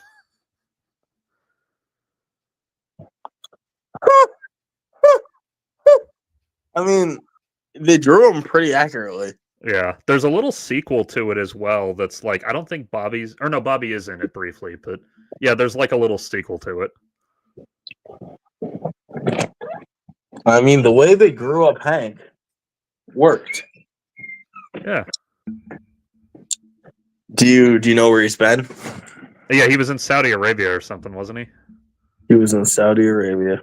Which is really funny because they specifically picked the Trump years for him to have spent in Saudi Arabia, so they don't have to fucking deal with that bullshit. Yeah, they said we're not touching that. We're not doing that. That's what South Park tried to do, and then fucking the whole Paramount shit happened, so they were like, all right, we're gonna make fun of Trump every episode just to piss you guys off.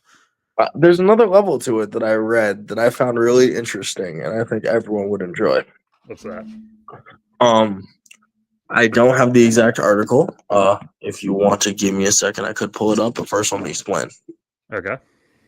So they asked Trey what was up with Trump this year, because like every episode of last season and this season, because the whole controversy where they split the season in half because Trey doesn't want to work for them, but he has to. So he's like, legally, I don't have to do that many episodes. There actually is another reason they split it in half.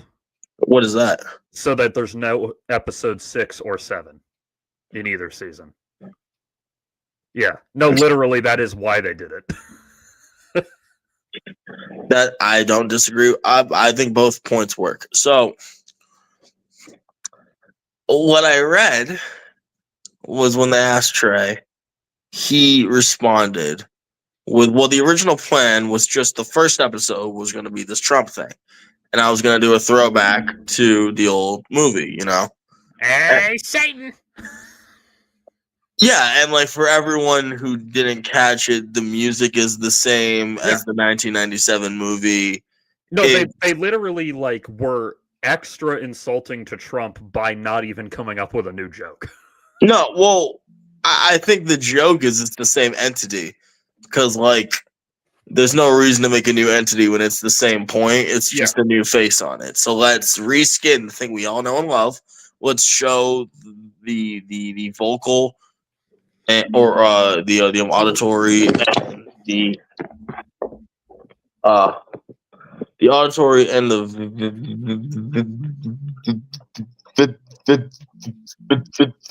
visual. Excuse me, folks. Stimulations on both levels, and then let's just shift the face. And so the whole idea is, oh yeah, haha, Trump's with Satan. Yeah, Donald Trump is fucking Satan. I mean, we already had Saddam Hussein fucking Satan. It makes sense. Let's just move with it. Now, the next point was something that blew my fucking mind. He said the reason that he continued was that South Park has always itself been a satire of popular culture, which I think is fair, correct? Yeah, that's pretty spot on.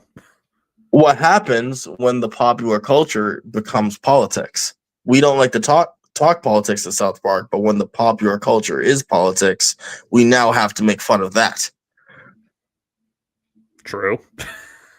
And I was almost left aghast because you're right. We normally shouldn't always dwell on these jokes, but when, from my experience, politics is turned into a bunch of people in a cult of personality or a cult of anti-personality,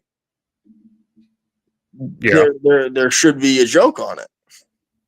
Plus, the other thing, and this was most apparent in the first episode of the season, was that they did all that specifically to piss off Paramount because of what Paramount did with the fucking CBS News payout or whatever.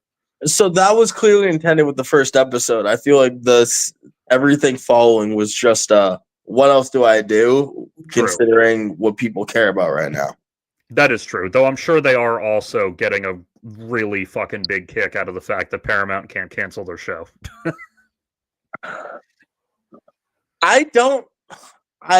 Maybe. I've been watching it this season. Have you been actively keeping up? Oh, yeah.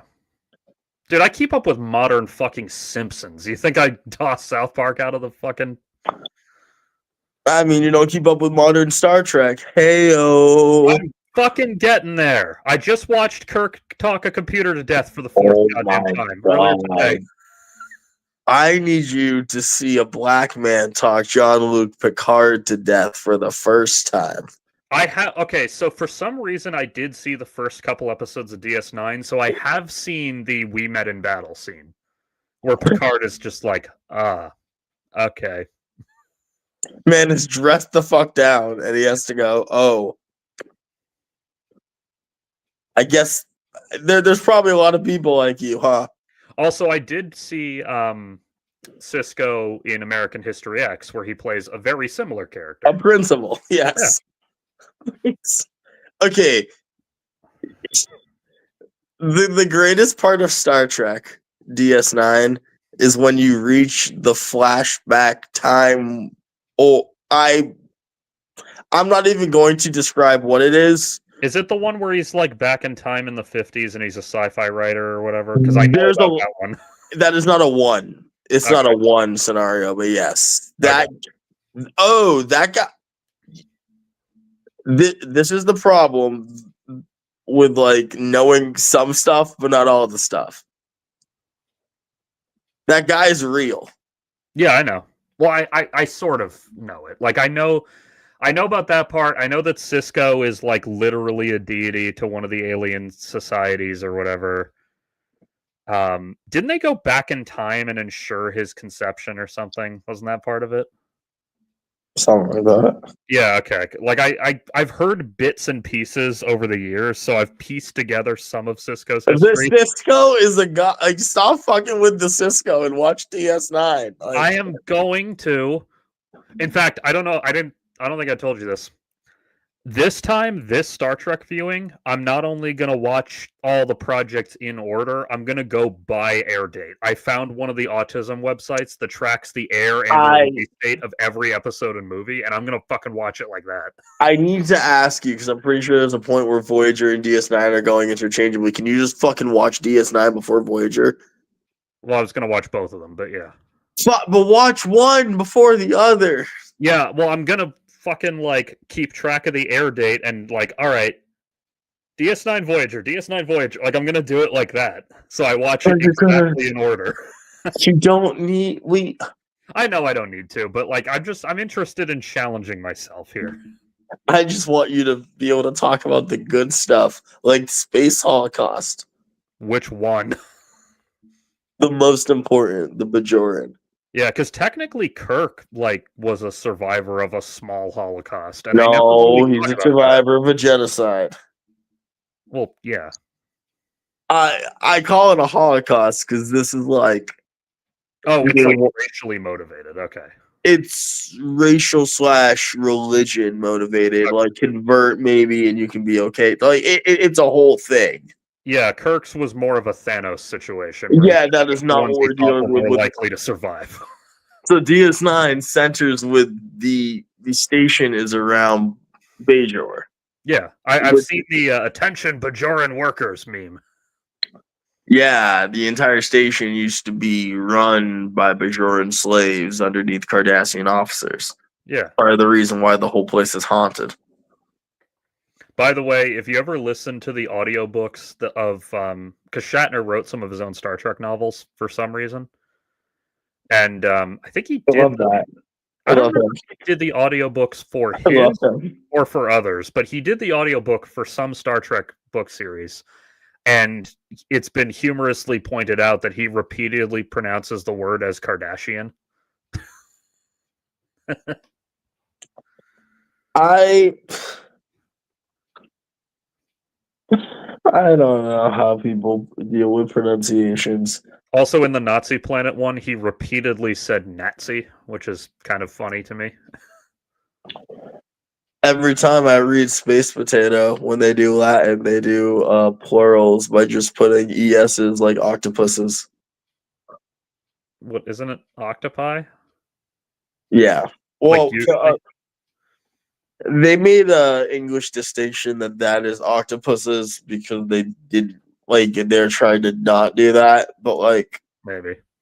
if you're doing the classical Latin thing, you have to do the I, and so I don't know. It's just it's the whole Caesar thing all over again.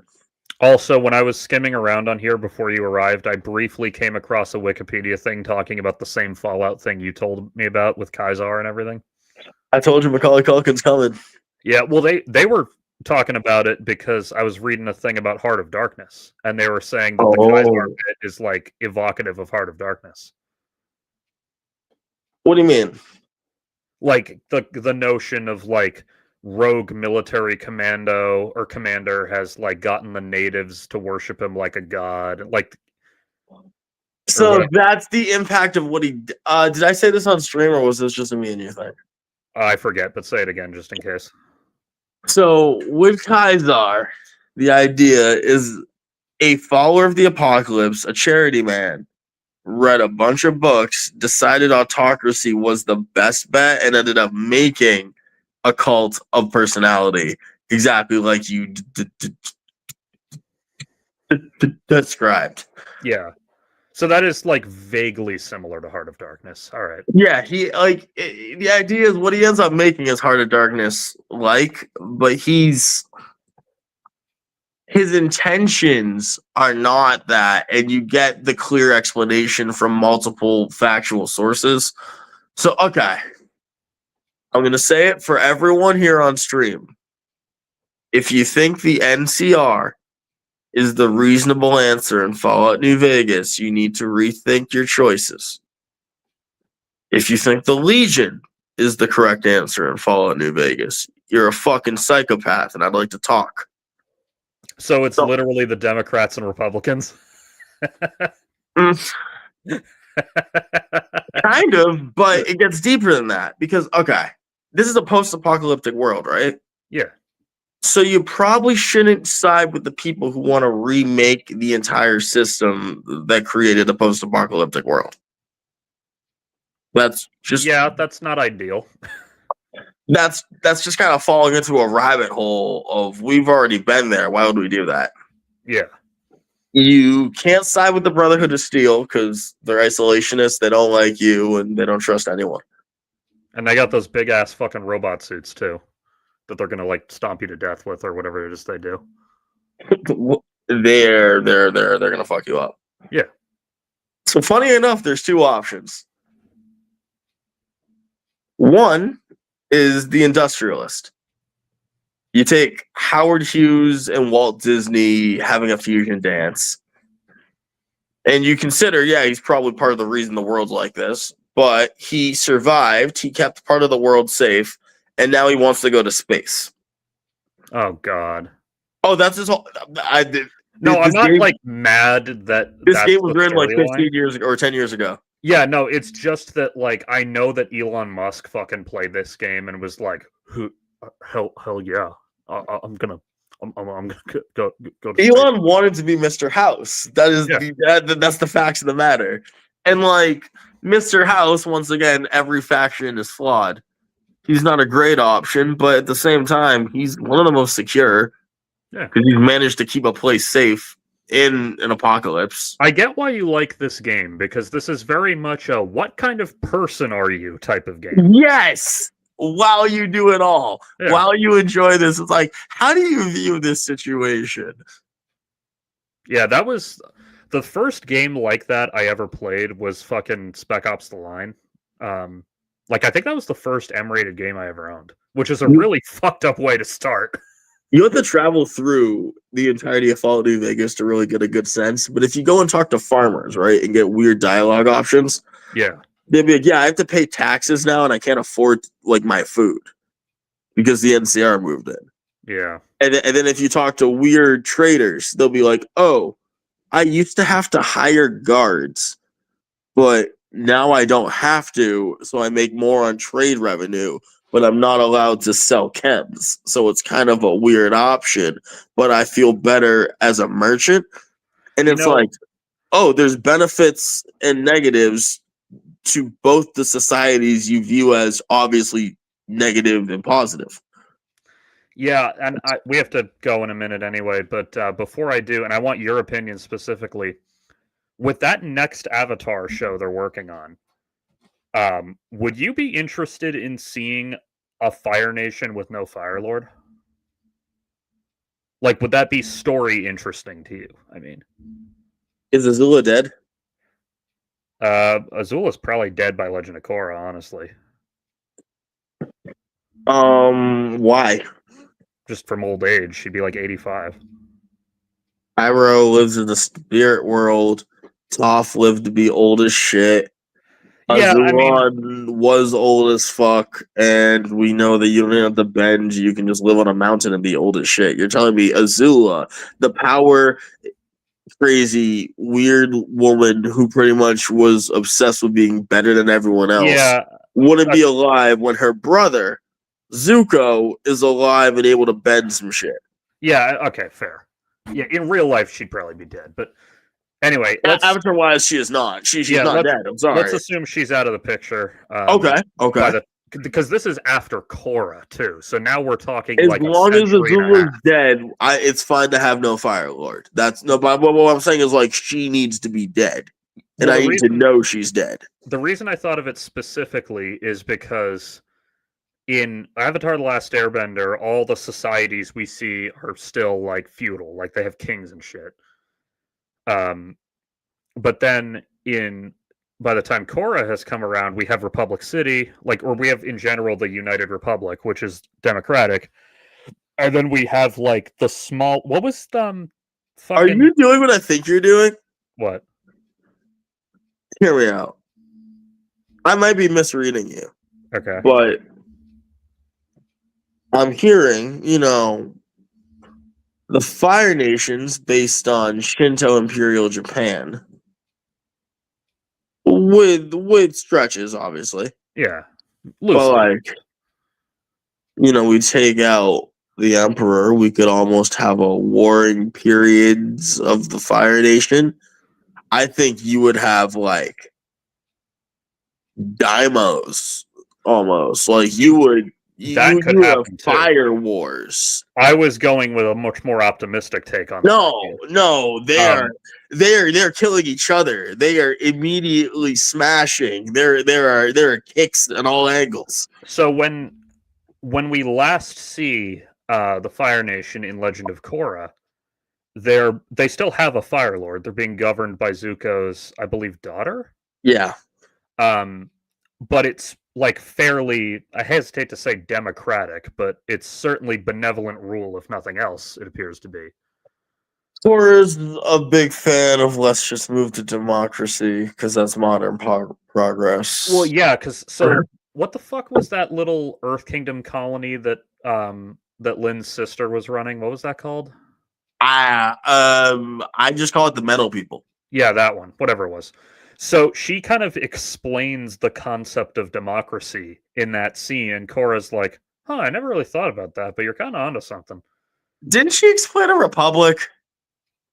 Well, yeah, but like for the purposes I of don't this think discussion, it should just be interchangeable. I no, think but that's for the purposes of this discussion, they are. I know in real life they're not; they work differently. I know, but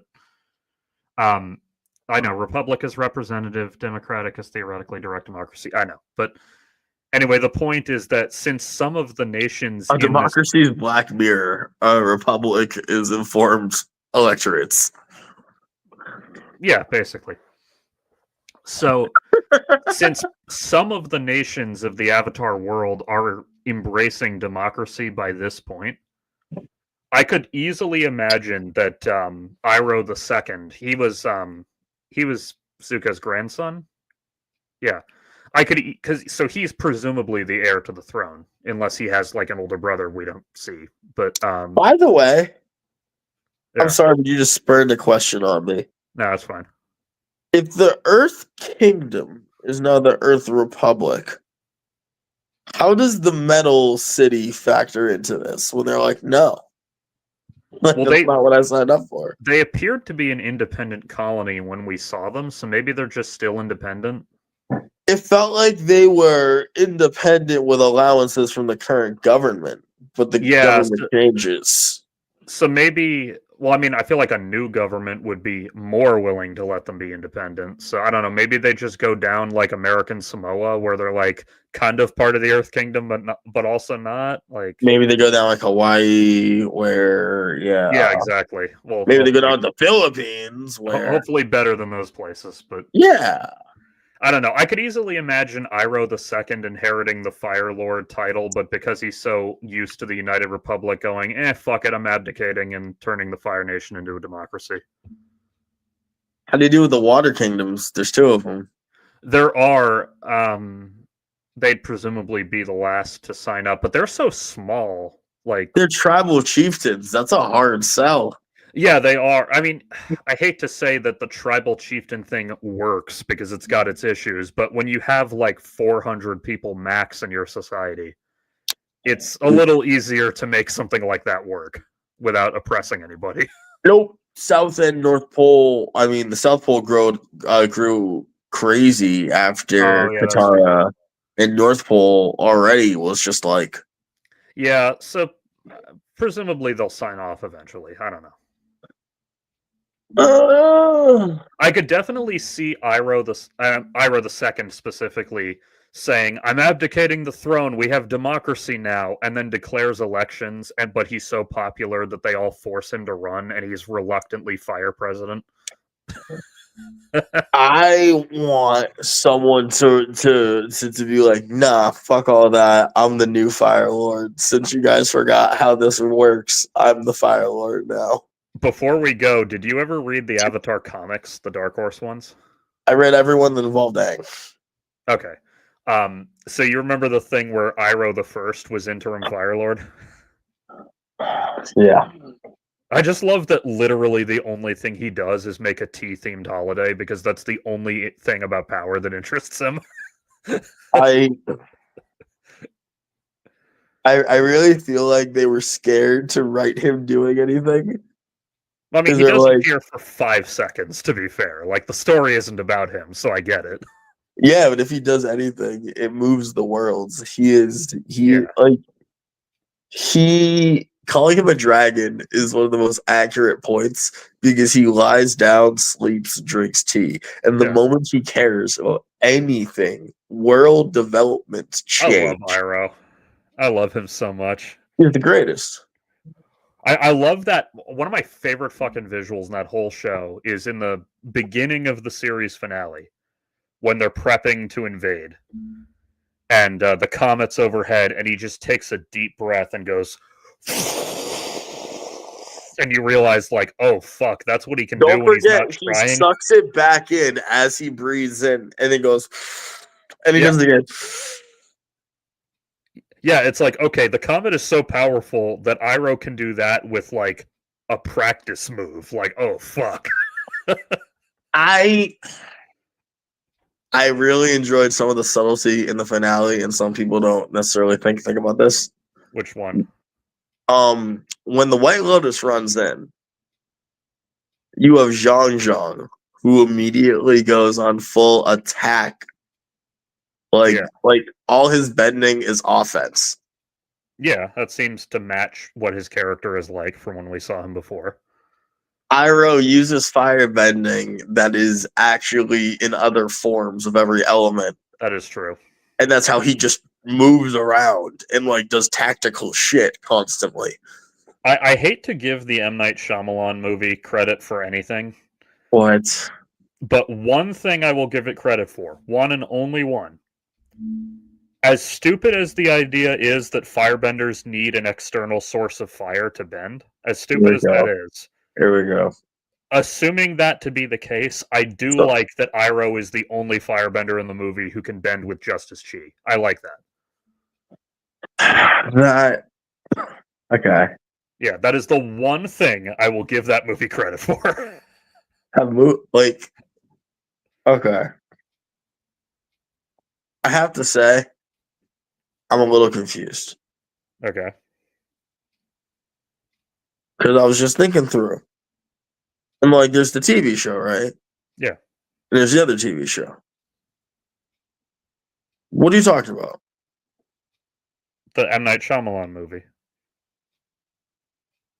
What? Yeah, I know. Fucking this movie doesn't exist, but it does. There's a Wikipedia article for it and everything. There's a Wikipedia article for some of the reasons JFK was killed by aliens. Well, yes, but that's an article about theories. That's not an article about... dude, I have the fucking ticket stub somewhere in my goddamn house. Actually, I probably don't, but I... So you're telling me that you think the guy that I believe was the president of South Africa died in prison? Yes. You're telling me that you think those bears, their last name is pronounced just slightly differently? Yeah, and they also love wiping their asses too. Are you conflating the Berenstein Bears with the Charmin Bears? Yeah, they're the same bears. They licensed the Berenstein Bears to the Charmin commercials, remember? That has to be in the universe with this movie because I don't know what we're They're talking the ones, about. they taught me that the proper way to wipe your ass is to simply eat the toilet paper so it wipes on the way out. Man, I should call her. That would actually, I'd love if fucking Rick and Morty or or Futurama or one of the sci-fi shows has that where you just take a pill every day that wipes your ass on the way out for you, so you never have to spend time wiping your ass. I really need to throw this out here. How much sci-fi do you need to ignore a bidet's existence? Yeah, I know, but wouldn't the next step up from a bidet be a pill that cleans your ass for you on the way out, so that way you don't even have to hover your ass over the bidet? I mean, like, it's not even hovering. I gotta sit the shit. Well, yeah, but like then you do it and then you're done. You don't have to like position your asshole over the bidet. The bidet is conveniently located wherever you're comfortable on the seat is probably where you're getting hit. Yeah, but that's where you are. There have to. It has to be like your fucking seat in your car, where there's 50 presets for all the different people who use the toilet. Do you want to get rid of showering too? I enjoy it. Well, I do too, but I don't enjoy wiping my ass. I do it as a necessity. Well, get a bidet. I mean, maybe you'd enjoy yourself a bit. I really do need to get a bidet. I've been meaning get a to. bidet. I've just been lazy. If you want, actually, we're on YouTube. Never mind. Get a bidet. Fuck. What was I just thinking of about shitting and wiping on the way out and somebody Eric Cartman, I assume. I don't know. Anyway, we should go because I want to go watch Pluribus, which, yes, Nick, you might not be aware, but this week's Pluribus is out tonight rather than Thursday night. What? They didn't want to air it on Thanksgiving because they knew everyone would be busy, so they moved it up. Is this a joke? No, it's real. It's on there. Episode 5. All right, ladies and gentlemen, I have to tell you, I love you all so much. I've never wanted to get rid of you so much. So Yeah, let's go. I know. Goodbye, What? everyone. We're gonna go Really? watch Pluribus. Yeah. No, it's up. Oh my already. god, I'm so off. Thank you. Love you guys. Bye, everyone.